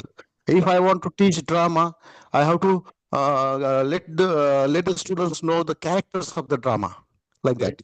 Mm. Historical background of the dramatist, and so Great. on. Great, sir. So I think Dr. Ramesh sir has rightly pointed out that is he or she. See, when my objective of asking this question is a little bit different. My context was, how do you prepare for a session, right? Are there any specific steps involved? If yes, what are they? Hello. Hmm. So whether you follow a specific method or set of steps for preparing a particular session or for preparing a pedagogy, right? So if you just go in little bit more detail, you will find that Herbert has suggested a 5 steps as crucial component for preparing a particular session, right? So what are all these steps? These steps are, most of us, we follow it. Okay. The very first step is the preparation. As sir was talking about, that is the very first step. That is Dr. Ramesh sir was pointing out, preparation, right? Then what do? You go for presentation. So let's say I am delivering right now in this particular session. Okay, so I must have prepared something. Okay, now I am going for presentation. Okay, maybe with the help of a PowerPoint presentation or any other tool. Then while delivering, okay, it is expected that you must try to associate, right? You must try to associate the concept you are trying to elaborate, okay, with by giving certain examples or making certain analogies and so on. right? Then what comes is next is generalization, and the last one is the application. Okay, last one is the application. So most of us, we are very good at first two steps, preparation and presentation. Okay. Now I'm making a bold statement. I very well understand that I am addressing to a group of August teachers, right? But the issue is, we are, as I said, we are very good at preparation and presentation. But when it comes to association, generalization, and application, okay, most of us we struggle. Okay, most of us we struggle. I'm making a bold statement. I can repeatedly telling you, because I'll give you, I'll try to prove this aspect, okay, with the help of some example. Say myself, I'm a man from computer science. I did my graduation from Government College of Engineering, Amravati, and over a period of 4 years, we have been taught around 5 odd mathematics subject. Okay, 5 odd mathematics subject, that is M1, M2, M3, M4, and M5. Those who are from computer science, they must be well acquainted with this, right? And if you look at the title itself was Applied Mathematics 1, Applied Mathematics 2, Applied Mathematics 3. But I'm not criticizing, or I'm not challenging the credibility of those teachers. They were really good in their subjects. They were excellent teachers, okay, with due respect to all of them. But what I intend to say is, our approach, that is when you deliver on a particular topic, your approach is most of the time confined to your subject only. Okay, normally you do not extrapolate. What I intend to say is, extrapolation is very much needed. That is association, generalization, and application, right? Engineering is all about application. Engineering is all about generalization. That is how you can solve a particular problem, by which particular method. So as I was talking about, that is, we have been taught around M1 to M5, but we have never ever been taught by any mathematics teacher that how Laplace transform or Z transform is applied in digital image processing, or how it is being applied in automata theory, or how this particular mathematical equation. So we have been taught in isolation that these are the equation, okay, and this is how it is to be solved, and this has to be the answer, something like that, right? So because they were good in their subjects, but they were not having that. What I intend to say is, we have to have, you can say, qualities as a teacher when it comes to association, generalization, and application, right? So most of the time, the subjects are being taught in isolation, right? Even though then that's why what happens at the end of the day, when the student leave, they do not have confidence, okay, because they don't know, that is, they know theoretical, they may be very good, but when it comes to applying those concepts in real life scenario, they little bit, you can say, struggle. Okay, so that's why I'm saying, that is, being a teacher, okay, you have to follow these 5 crucial steps. Preparation, presentation is okay, but association, generalization, and application is equally important, right? Having said this, we will leave this particular discussion here itself. We'll move ahead with the another, you can say, the important terminology which I have tossed in my slide number 2, that is andragogy. Any one of you, have you heard this term, andragogy? If yes, what is it? Hello? No, sir, no, first time. First time. Anyway, so that's why I said that we will invest some quality time in understanding these terminologies. So andragogy is all about when you are dealing with adult learners. Now, if you look at your input, that is, if you look at your input as far as the engineering college, or maybe for that purpose, a senior college is concerned, we have got adult learners. They are all grown-up students, right? So they are not small kids, right? So teaching, that's why you need to adopt andragogy, not pedagogy, right? Not pedagogy. I am making again a bold statement. Okay, so what andragogy is all about? It is the method and practice. Now, how it is different pedagogy, that we will just try to examine. So it is the method and practice of teaching adult learners. Now you may ask, sir, what is so special about adult learners, right? Say, I'll give you one simple example. Let's say you are running 20 years of age, okay, and in your 20s you want to learn how to drive a car. Okay, you may require maybe a hour or so to learn how to drive a car, because your reflexes and your learning capabilities on peak, okay, when you are young. And let's say if I am running 56 right now, and if I, at this age, if I try to learn how to drive a car, okay, it may require for me to undergo maybe 1 month or 2 month training, and still I will be, so I will be struggling. Okay, because the issue is age really matters, right? Age really matters. So what adult learning is all about? Adult learning, it was the term which was originally coined by German educator Alexander Kapp in 1833.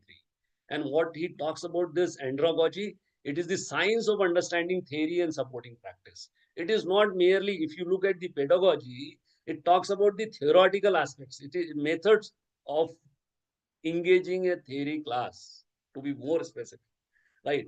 But andragogy, as I've told you, that is, it is not only the theory, but the supporting practice. And that is what we do exactly. And that is normally where we fail. Okay. And that's why our students, they are theoretically, they are very good. But when it comes to applying that theoretical knowledge into real life scenarios, they struggle, right? So it is not only merely the theory, it is the practice, right? So it is a specific theoretical and practical approach. It is both theory and practice, practical, right? And what is so as a teacher, right? So if you are adopting andragogy, how you need to change yourself? That is again a $1 billion question which needs to be addressed. So it is based on humanistic conception of self-directed and autonomous learner. So you are no more a teacher, I tell you. Now you are a facilitator of learning, right? What is learning? That again we'll just try to digest, okay, in the slides to come. But what I intend to say is, now you are no more a teacher. Why I'm saying so? Because if you look at the today's scenario, the students are equipped with lot of tools. Okay, that is again our myth. Most of the time as a teacher, we feel that the learning takes place within the classroom or the lab only. It is not at all like that, right? The student learn from various sources, right? Now thanks to the technology and all, okay, we'll not touch upon those aspects, but you can very well understand that how these students are equipped with, right? So they are all, you can say, adult learners. So you have to treat them differently. You do not have to adopt what they call it as the pedagogy. You need to adopt the andragogy, which talks about the adult learners, and you have to be a facilitator of learning, right? You have to be a facilitator of learning, right? So you need to create a conducive environment within which the learning takes place. Okay. So many times, see, being a teacher, see, I am into teaching, as I have told you, since 1990. I have put in almost around 35 odd years of my life in teaching, learning, and so on. So I have seen changes from 1990. I'll quote one example, simple example.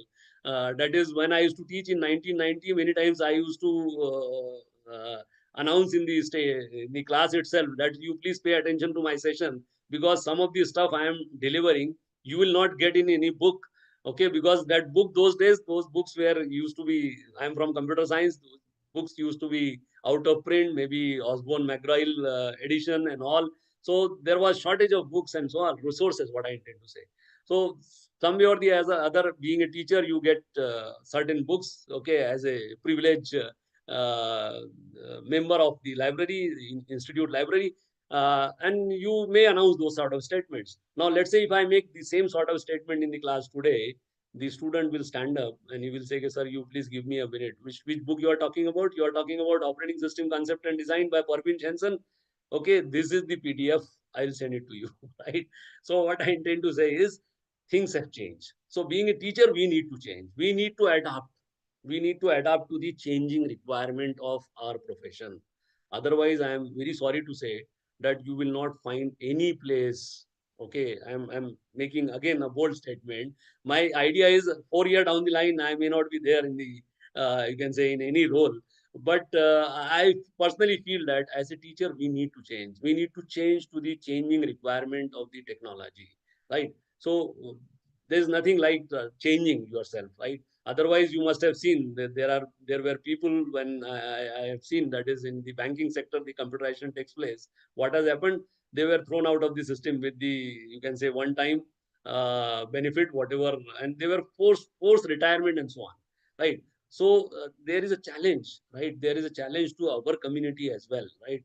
due to the technological development. And that's why I feel that we need to change as a teacher. So having said this, let us move ahead with what is teaching. So teaching is basically defined as an interactive process. So as I said, there has to be a dialogue, right?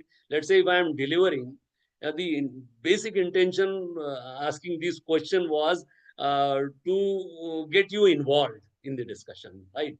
To get you involved in the discussion. That was the only primary objective. There's nothing like checking your knowledge or your perception level. I know you are all competent people, right? So the idea is, let's say if you are delivering in the classroom kind of environment, and if it is a one-way sort of flow, then you cannot claim that the teaching is taking place. So you have to have a dialogue, definitely between the teacher and the student. I am not claiming that I am teaching you right now anything. I am sharing some of my experiences. That is all, right? It is not more than that. So it is primarily involved classroom teaching, which takes place between dialogue between whom? Between the teacher and the student. Okay, and occurs during a definable activity, thereby resulting in learning. So what is the product of teaching? Is the learning. So whenever you claim that the teaching is taking place, the output of that particular system is nothing but the learning. Now, who is a teacher? Okay, most of us, we feel that teaching is the most easiest job in the world. Okay, now if you look at the qualities of a good teacher, you will be astonished, I tell you, right? So teaching is an art. Okay, it is science and skill. Okay, so teacher should have the creative proficiency of an artist, the precise attitude of a scientist, and the perfected skills of a craftsman. Now, let's say if you have all these characteristics, you see, they are domain in themselves, I tell you, right? Creativity, creative proficiency of an artist. It's not a small thing, right? Precise attitude of a scientist and a perfected skills of a craftsman, because your job is nation building, right? So teaching is, my dear, it is not that easy. Let's say if you are teaching to 60 odd students in a classroom environment, as a matter of fact, you are facing 60 different challenges, because each student is a challenge for you. And what do? We normally give same treatment to all of them. There are slow learners, there are fast learners, there are people in between. So everybody has got his or her own pace of, you can say, learning and so on.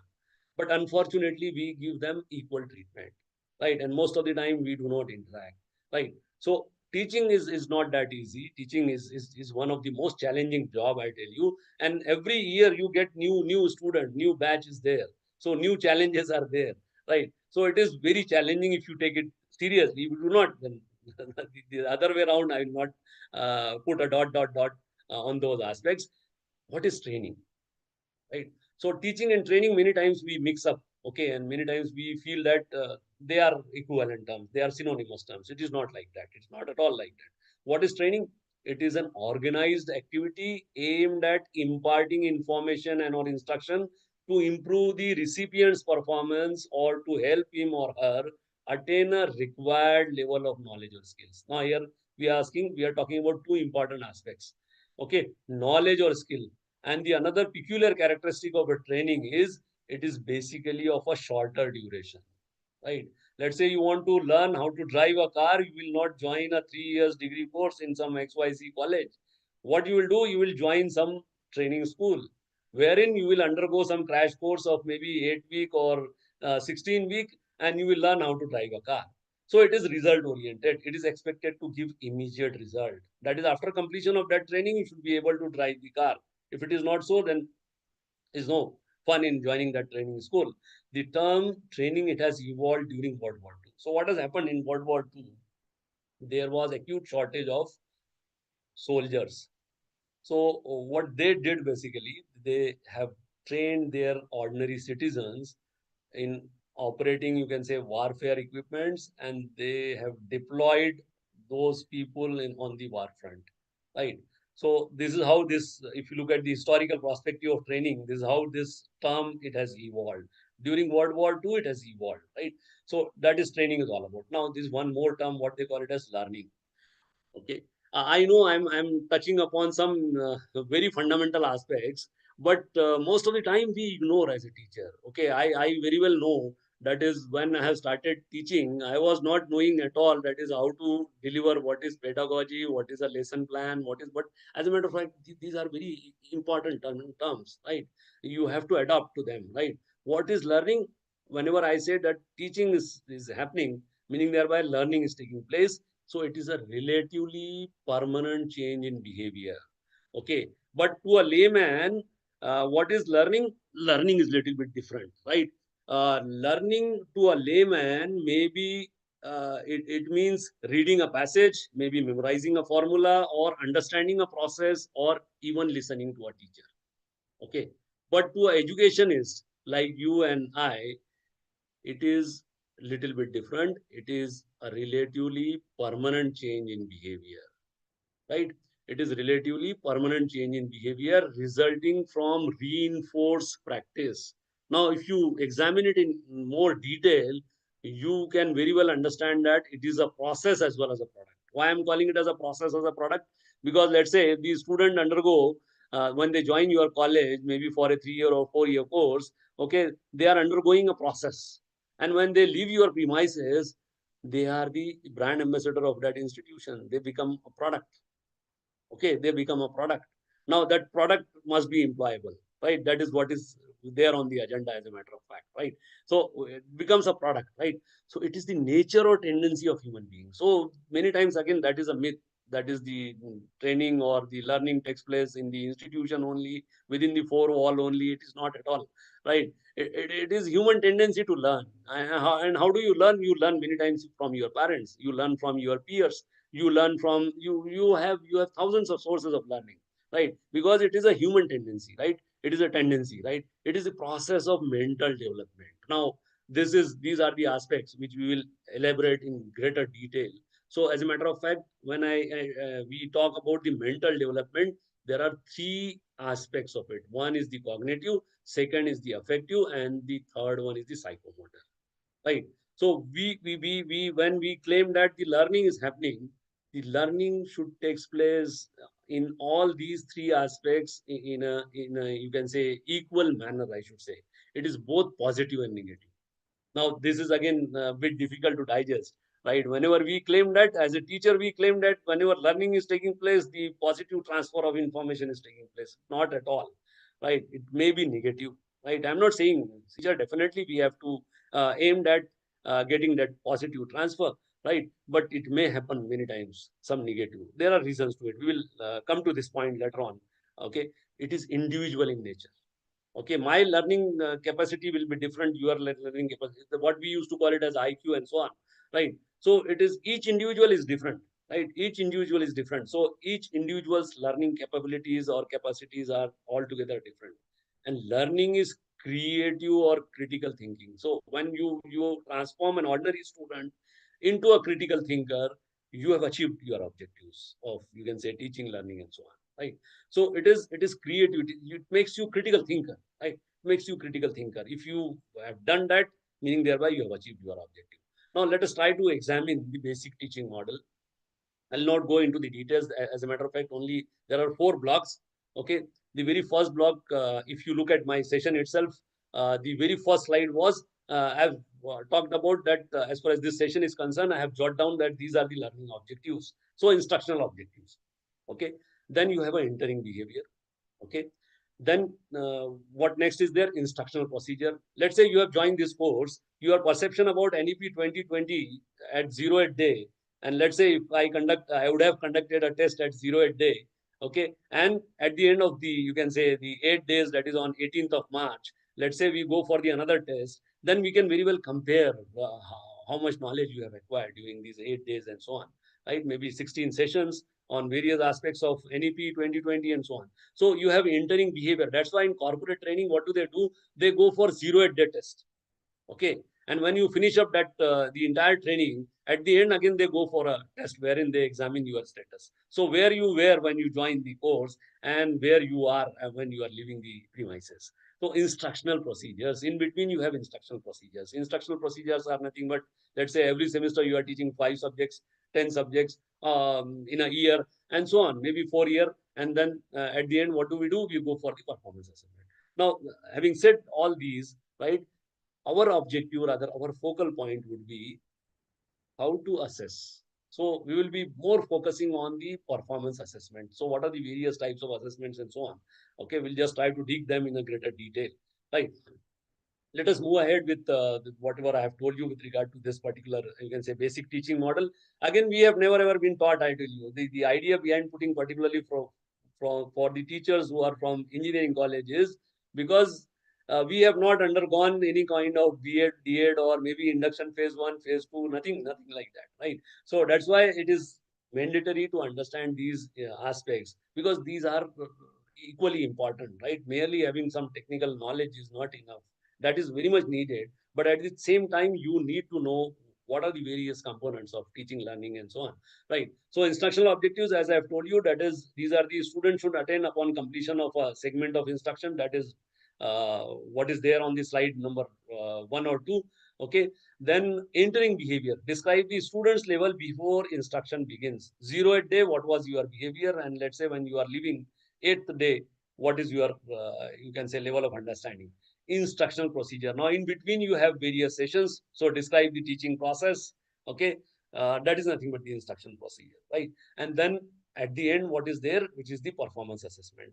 Okay, we have also conducted, I think, day before yesterday, some online test on NEP 2020. So that is what it is for the performance assessment. So performance assessment consists of the test and observation. We'll just try to explore these aspects in a greater detail, right?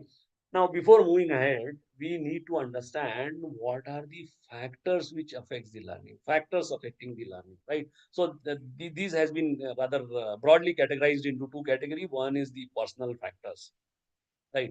What is there in the personal factors? Sensation and perception. Each individual is different.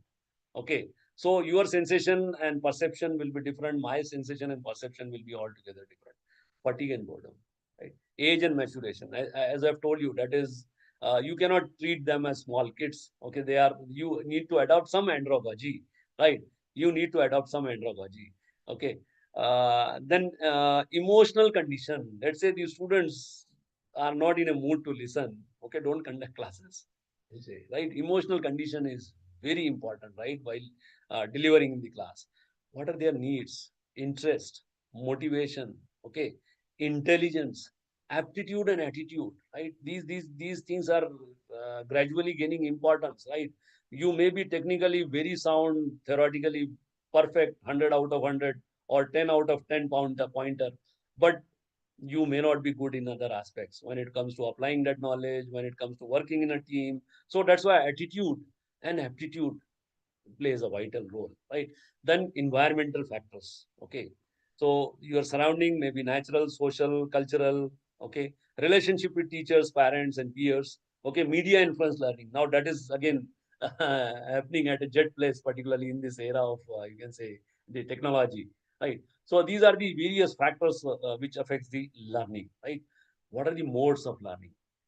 Okay, so learning, as I have told you, that is, it is not all the time it is taking place within the four walls of the institute premises. There are various modes of learning. So the very first one, they are all self-explanatory. I will not go into the details. So learning by observation, student learn from simply observing you, and that's why it is said that the teachers are the role model, and you have to behave. Okay, because they actually imitate your behavior, right? So learning by imitation, learning by trial and error. That is what do you do in the, you can say, the laboratories. Okay, trial and error. You play with the equipment. Okay, and just try to acquire the knowledge. Learning by insight is the highest level, wherein you transform an ordinary student into a critical thinker, right? So that is the another important aspects of learning, right? So as a teacher, we should aim at the highest, that is learning by insight. That is how we can produce critical thinkers, okay, persons, ordinary students into how you transform an ordinary students into a critical thinker and something like that, right? So learning by insight is on the top, right? Now, this aspect, I think to some extent I have touched upon earlier as well. That is, whenever we claim that the transfer of learning is taking place, we most of the time we feel that all the time the positive transfer is taking place. But there are two more possibilities. One is negative and one is zero. Let us try to examine these two, right? So positive transfer takes place when the learning of a particular task facilitates the learning of another task. And that is what we call it as prerequisite and all those aspects, right? So if a learning of a particular task interferes with the learning of a subsequent task, it is called as negative transfer. It is creating problem to understand, right? The next step, right? Then you can claim that it is a negative, right? Because that's why many times we used to say if your fundamentals are not strong, okay, the building will not sustain, right? So if learning of a task makes no difference, it is said to be a zero transfer. So that is again possible. Okay. So most of the time as a teacher, we feel that all the time the positive transfer is taking place, but that is not the scenario, right? That's why we, as a teacher, we need to understand that is how to avoid, you can say, the second and third possibility, that is negative and zero, and how to be all the time remain in that positive domain, right? Positive domain wherein the learning takes place, right? Now there are various laws of learning. Okay, we'll not go into the details. We'll simply have a cursory look at. There are 3-4 laws. Okay, the very first law is law of readiness. Okay, let's say if you are not ready to listen, there's no fun in engaging this particular session. Okay, because you are not ready to listen, right? So if you are not ready to listen, definitely no transfer will take place. It will be a zero transfer, right? Law of practice. That is, if you bombard same thing again and again, learning by doing, repetitive practice. Okay, that's why many times we used to say that practice makes man perfect, something like that, right? So repetitive practice, that is the law of practice, and law of effect, that is the teacher should provide a good conducive environment. Now this is there we are, okay, as a teacher, okay, even if we are able to create a conducive environment, we are done. I tell you, we are done, almost done, right? Because it is not necessary that you should teach to your student all the time. Spoon feeding kind of things, those days are gone, right? Even if small kids are there, they know how to learn, right? So they know how to, from what are the various sources, that is how to get hold of the, you can say, the various sources, and how to tap the various sources, and how to learn. Okay. So things have changed drastically. So as a matter of fact, you need to change as a teacher, right? Now, what is learning? Learning is, to educators and teacher, learning is a relatively permanent change in behavior, as we have seen earlier as well, resulting from reinforced practice. So whenever you claim that when a student is learning, meaning thereby something after that instruction he was not able to do before the instruction, if he is able to do after the instruction, you claim that he or she has learned. So it refers to the changes in behavior that result from previous successful behavior in similar situation, right? Okay. So let's say many times again the environment makes the difference. Okay. So I'm really sorry. Uh, there is a urgent call I need to take up. Okay. You just please allow me a second. Okay. For a second.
Sorry for the interruption. Okay, I'll start from where we have left.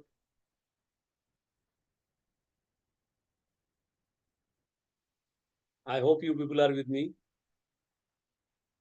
Hello. Hello. Whether you can see my slides? Any one of you? Hello.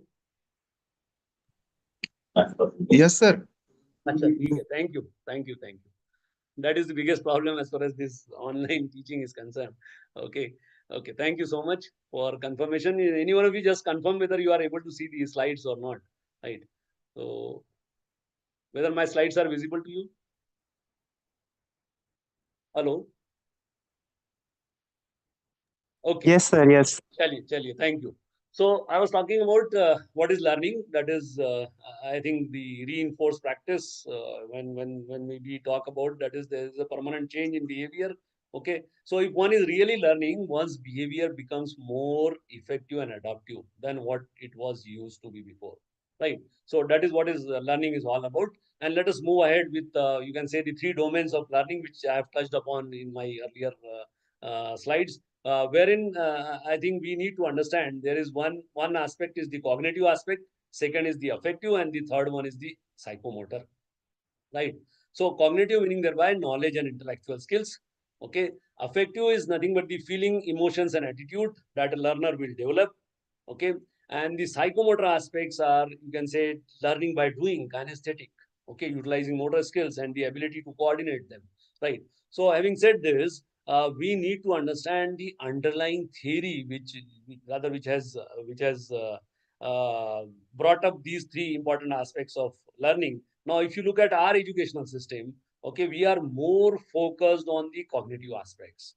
Okay, most of the time, once again, I'm making a bold statement, but if you look at, you can say the implementation aspects, even though the affective aspects are there, but affective and psychomotor is almost there. It is there in the assessment part as well. But when it comes to actual implementation, somewhere we fail, right? We fail to achieve those objectives. And that is what we need to look from this NEP 2020 perspective. That is how we need to change our assessment process and so on, right? So having said this, there are, if you look at let's say, if you look at the teaching learning process in general, uh, I don't know whether uh, my slides are visible to you. Many times what happens, why I'm confirming again and again, many times we feel that we are moving ahead with the deliberation, but after some 20-30 minutes, the participants come up, sir, your slides were not, we were able to see only your video. Okay, so that's why I'm asking whether my slides are visible to you, right? Any one of you? You can confirm. Yes, sir. Acha, chaliye. Thank you. Okay. So teaching learning process, if you look at teaching at the top, learning at the bottom, and in between you have various aspects, what they call it as understanding. Let's say if you look at the cognitive aspect, you have understanding, problem solving, deriving a formula, and application. If you look at, you can say the teaching, wherein you have affective aspects, values, attitudes, interests, discipline. Okay. Now you may ask, sir, why it is relevant as far as you can say the professional education is concerned, but I'll justify you why it is relevant, right? Then you have got psychomotor aspect.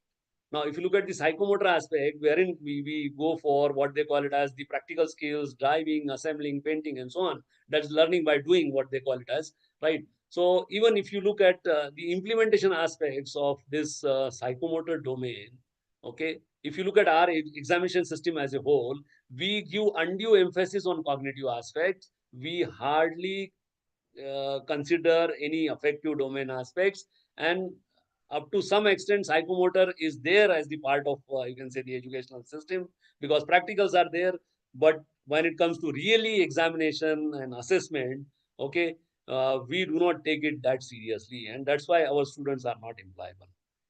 Again, see, this is simply a corrective measure which I am suggesting. But as a matter of fact, we need to take these practical domains. That's why NEP 2020 has made it compulsory, irrespective of your discipline, whether you are from arts or humanities, you have to undergo maybe, you can say, an internship. okay, in some newspaper agency or something like that.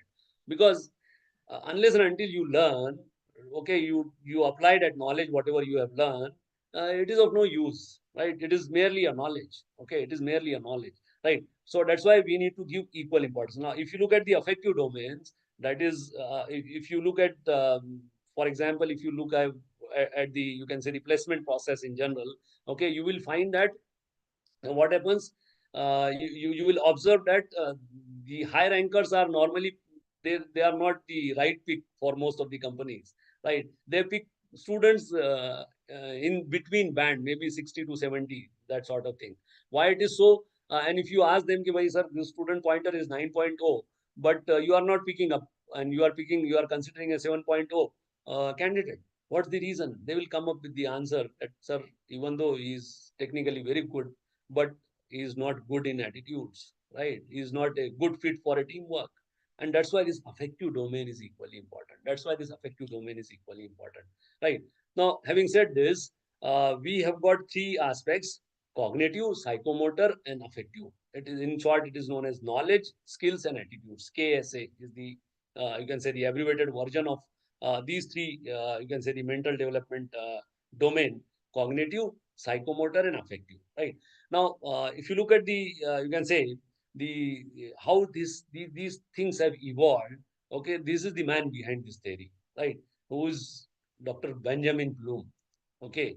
And Dr. Benjamin Bloom, and it is also known as the Bloom's taxonomy, okay? Worldwide, it is known as Bloom's taxonomy. It is adopted, and this is, you can say, the best example to understand that is how the developed nations work, right? I'm from a university setup. Okay, we do have, you can say, committee kind of culture in our university as well, just like any other university. So this was just a committee headed by a group of people headed by Dr. Benjamin Bloom way back in 1956. And what was the objective or the task assigned to them? To simply study the intellectual behavior of, you can say, the students, right? So they have come up with such a beautiful theory which has drastically changed the entire educational landscape, I should say, right? So it is an instructional theory that categorizes levels of learning. So they have categorized into 6 different levels of learning. What are those levels? Level 1, 2, 3, 4, 5, 6, and the bottommost level is the knowledge level, right? Now, if you look at this taxonomy or this classification, it is a tool for instructor to assist with writing learning outcomes, curriculum planning, content delivery, as well as assessment of learning levels. That is from scratch to finish every aspects of teaching, learning, and evaluation, right? Scratch to finish every aspect of teaching, learning, and evaluation, right? So what is it? It is a tool for, let's say, if you look at my slide number 2 itself, wherein I have jotted down certain learning objectives, from that point onwards to the assessment.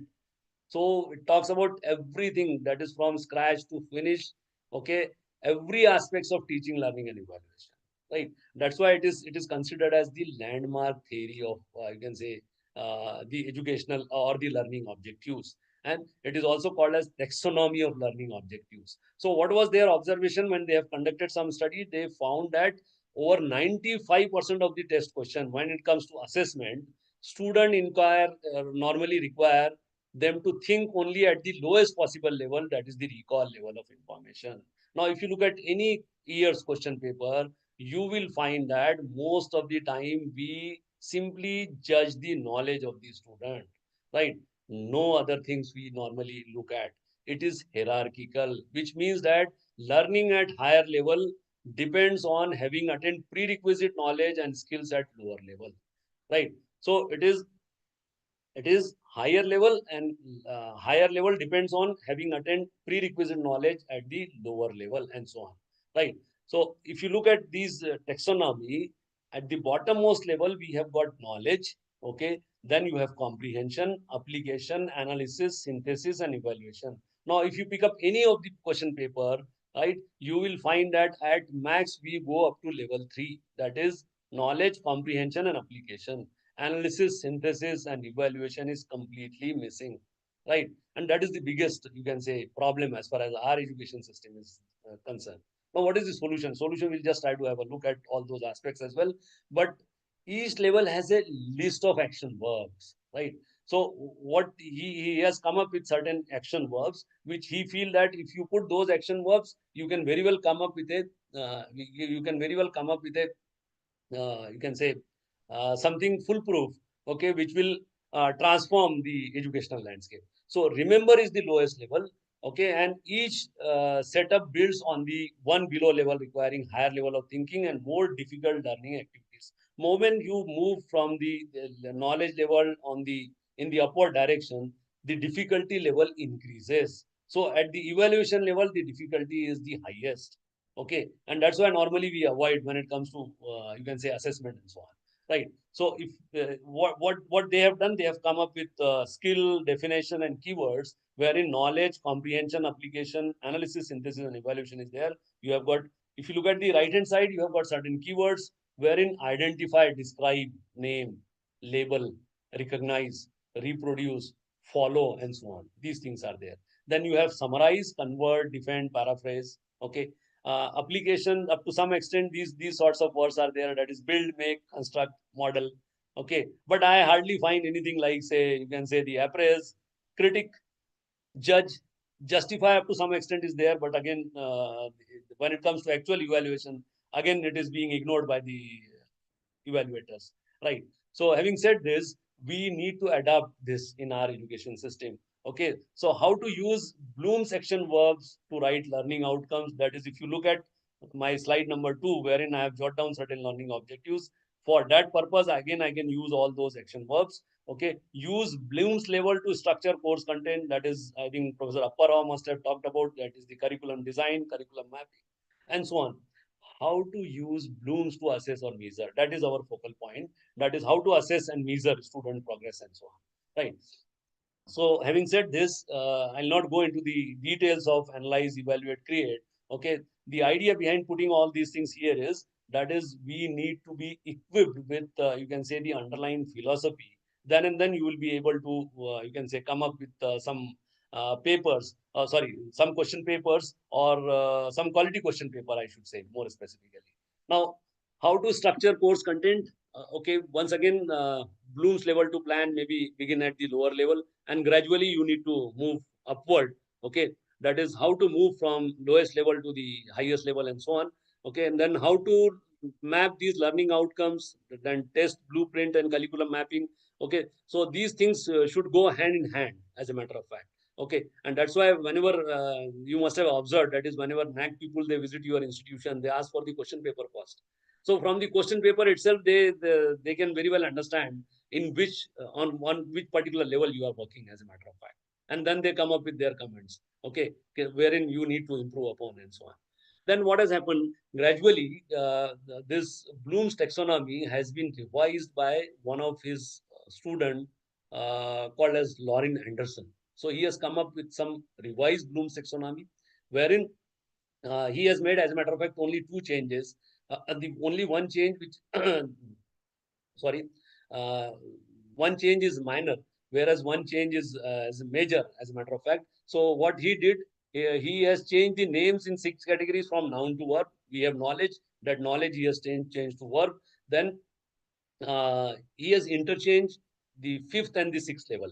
So evaluate and create, he has interchanged at creativity, he has kept it on the top, and evaluate at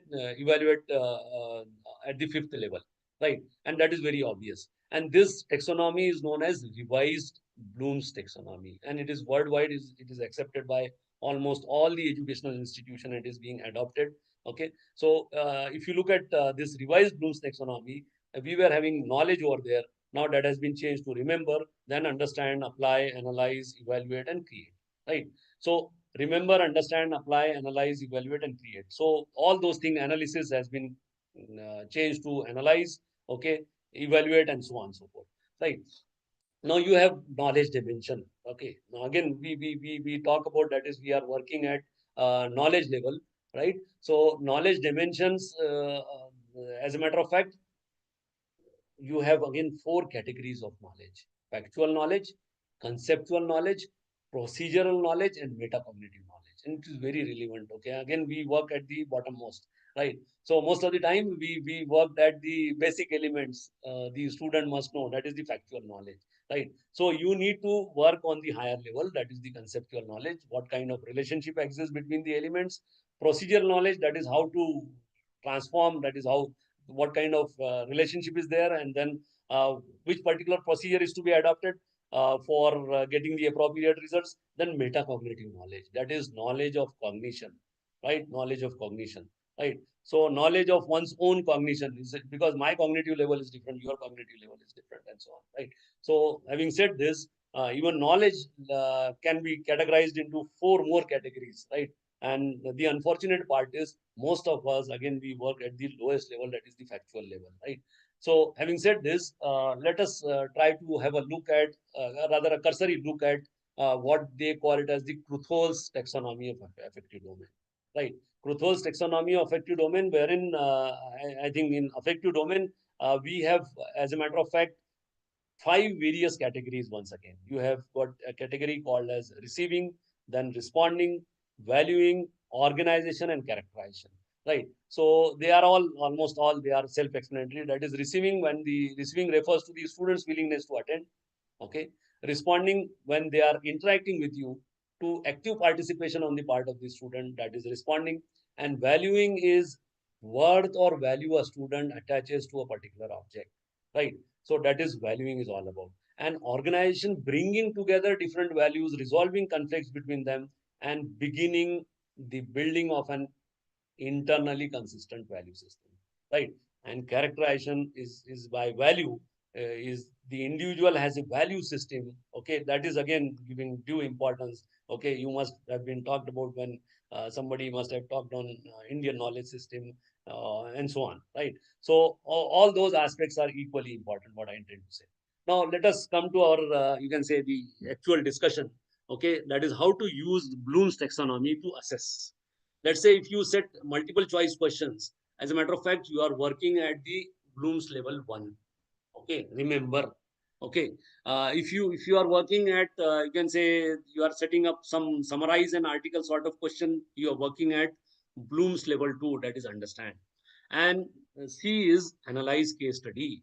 Okay, analyzing, that is Bloom's level 4. And D is create a spreadsheet. So creating Bloom's level 6, right? Bloom's level 6. All right. So having said this, we need to move ourselves from the lowest level, which is level 1, to the highest level, level 6. That has to be the objective.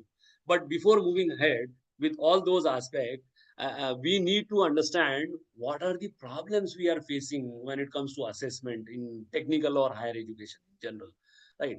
So we give undue focus on certification. These are some of the issues which needs to be addressed, okay? And there are people, you can say that they are coming up with certain solutions to on all those issues. Undue focus on marks, okay? We have a fixed passing criteria. As a matter of fact, passing criteria should not be fixed, okay? And that's why in all premier institutions, IITs or NITs, they have a flexible passing criteria. They don't have fixed passing criteria. Lack of qualitative feedback, 360-degree, okay? So we normally we are afraid of feedback, right? Lack of assessment of high level outcomes, okay? Fourth, fifth, and sixth level, there is a lot of problems, right? With regard to this focus on certification, I'll give you one simple example, okay? We are so stringent when it comes to evaluating a particular, you can say, candidate. Many a times I will share one small story with you. That is, I very well remember when we have applied for, you can say, lecturer in computer technology in 1993-94. Okay, and one of my colleague, he applied for lecturer in electronics engineering, and he was having a degree of lecturer in electronics and communication, BE lecturer in electronics and communication. So he applied, and I also applied. I was considered as eligible because my degree nomenclature was exactly same, computer science and engineering and so on. But in my colleague's case, the problem was his degree nomenclature was BE in electronics and communication, whereas the recruitment rule says, those days I am talking about, it was BE in electronics and telecommunication. So that tele was missing. So just because of that tele, he tried to, then he approached the MPSC office, he got various representation and on, right? But the MPSC of people says, sir, sorry, we will not consider your case. The idea is we are helpless. We cannot change the recruitment rule because it is the government of Maharashtra's area. We cannot intervene into that because your degree name is missing. Now simply see, tele is not at all important, right? Tele is not at all important. So we have so hard boundaries, what I intend to say, right? So that's why we have to, that's why UGC now they have coming up with a very beautiful scheme wherein they are opening up even vice chancellor post for everybody, right? No need to have a educational background, right? So it is not actually finalized, but as a matter of fact, I feel that it is a very right move in the right direction. Okay, so lack of assessment of high level outcome, lack of assessment of complex outcomes, negligible assessment in the psychomotor and affective domain, right? Work-based learning is used for assessing theory, liberal marking. What do we do? Particularly the institutions which are autonomous, they simply throw away the marks, right? And if you do so, as a matter of fact, you are one of the biggest enemy of those students. Because, okay, whenever they pass with flying colors, 9.5, 9.5 or 9.0 pointer, okay, but when it comes to employment, they are hardly few percent of them are employable, right? So if you are doing so, please, for God's sake, stop those practices. Lack of assessment culture and language of assessment. Again, that is becoming a major problem as far as this is concerned. Now, when it comes to assessment and evaluation, again, we need to understand what is assessment, what is evaluation. And then I'll take you to the other aspects of it. So assessment is an ongoing process aimed at understanding and improving student learning, right? So it is a continuous. That's why many times we used to toss the term as continuous assessment, right? It is an ongoing process. Maybe at CT1, CT2, after every 2 units, you conduct a test. Okay, what is evaluation? It is a judgment or determination of the quality of performance, product, or use of a process against a standard, right? So evaluation is altogether different, right? Having said all these, right, let us try to dig this assessment in a greater detail. Okay, so most of us, we feel that assessment is the most easiest job. I tell you, it is one of the most challenging and difficult tasks. Okay, why I'm saying so? Because if you look at this phrase, that cooking is easy, but washing the utensil is difficult. So similarly, lecturing in a class is bit easier, but conducting assessment is difficult, right? So conducting assessment is bit difficult and challenging, right? So that's why it is said that it is not at all easy, right? It is not at all easy. So not all students own the responsibility for their learning, but giving the competing pressure on students times in a digital age, most successful learner focus on what will be examined and how they can most effectively meet the assessment requirement. So therefore, the decision about methods of assessment, okay, which particular method is to be adopted, will in most contexts be fundamental to building an effective learning environment.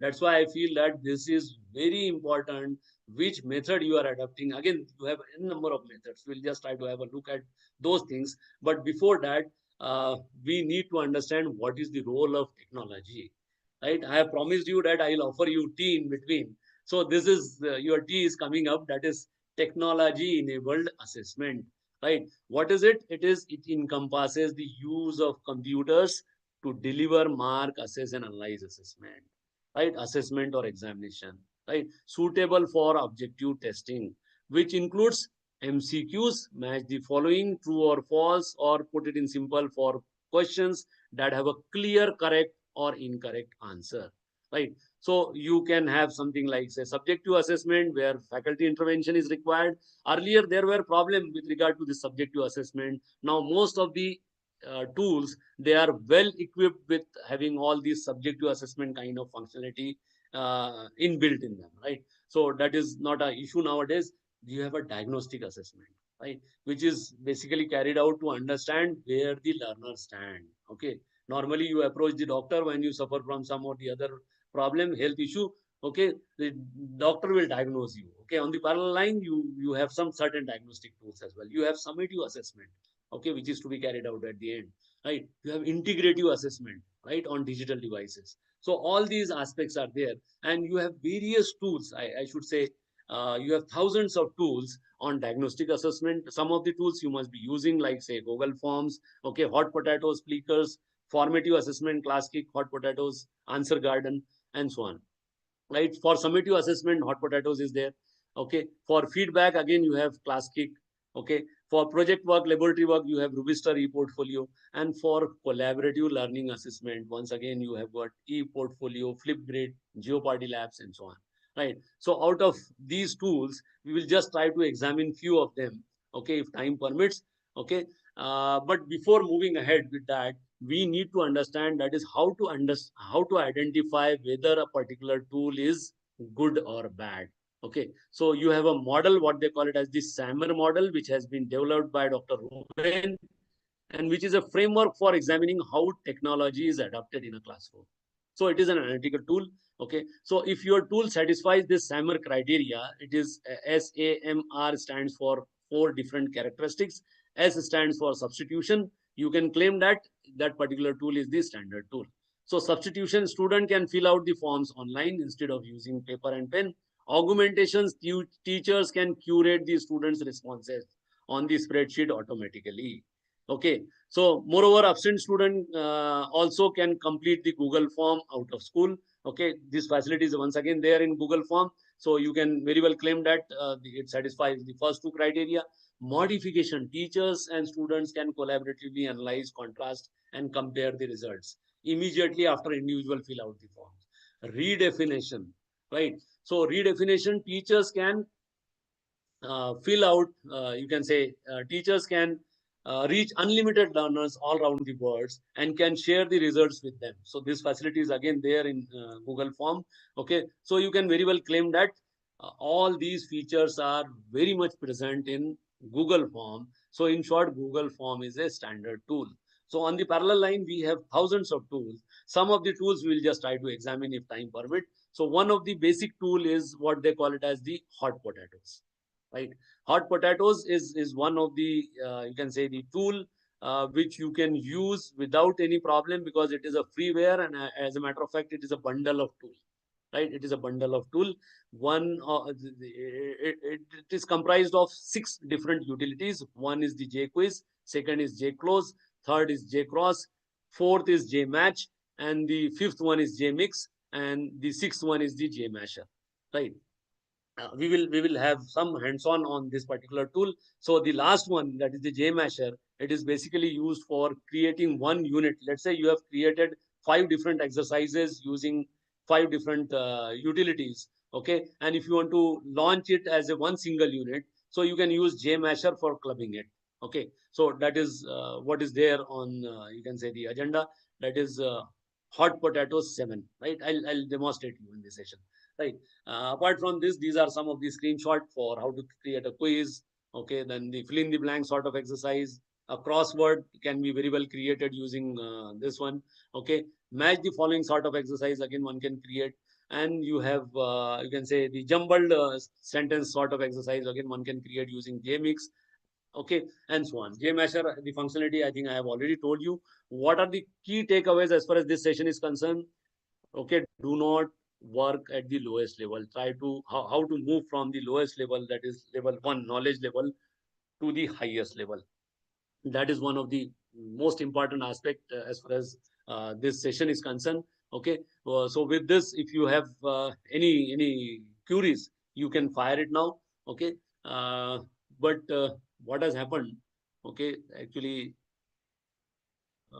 I received a call from the Honorable Vice Chancellor's office, right? So I need to attend VC office. Okay, so what I'll do, we will stop here as far as this session is concerned. Okay, again, probably maybe tomorrow we'll once again join, wherein I will demonstrate all these tools along with some other stuffs.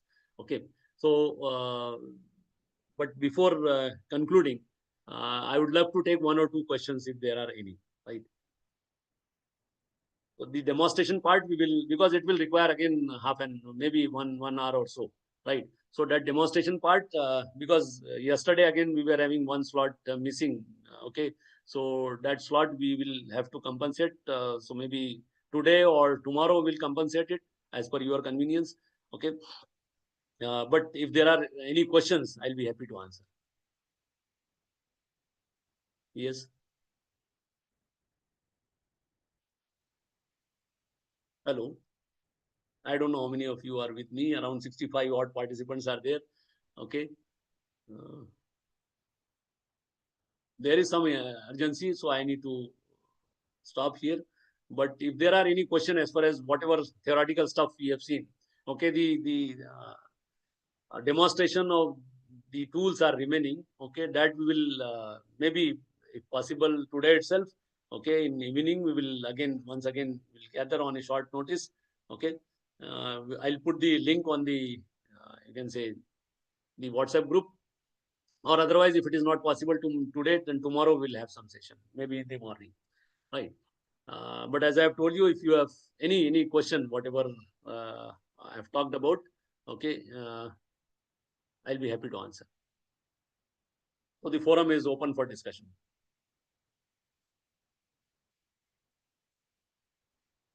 Anyway, so I feel that there are no more questions, right? So we'll stop here. And yeah, any one of you would like to ask something?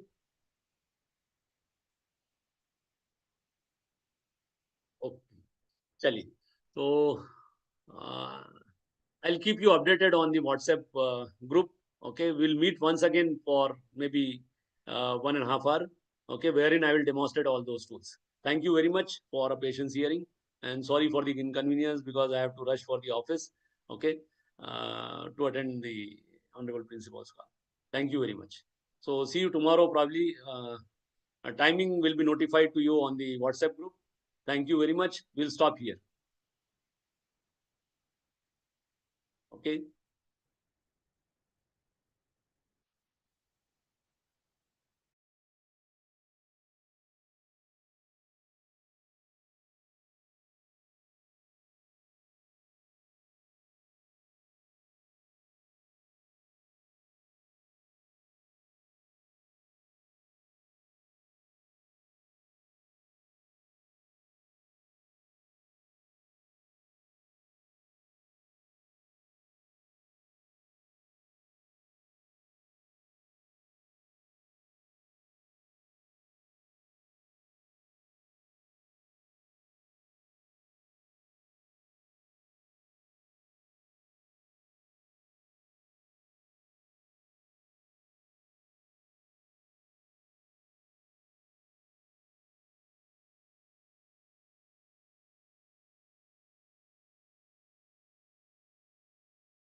Hello, you can leave the meeting now. Okay, we'll meet.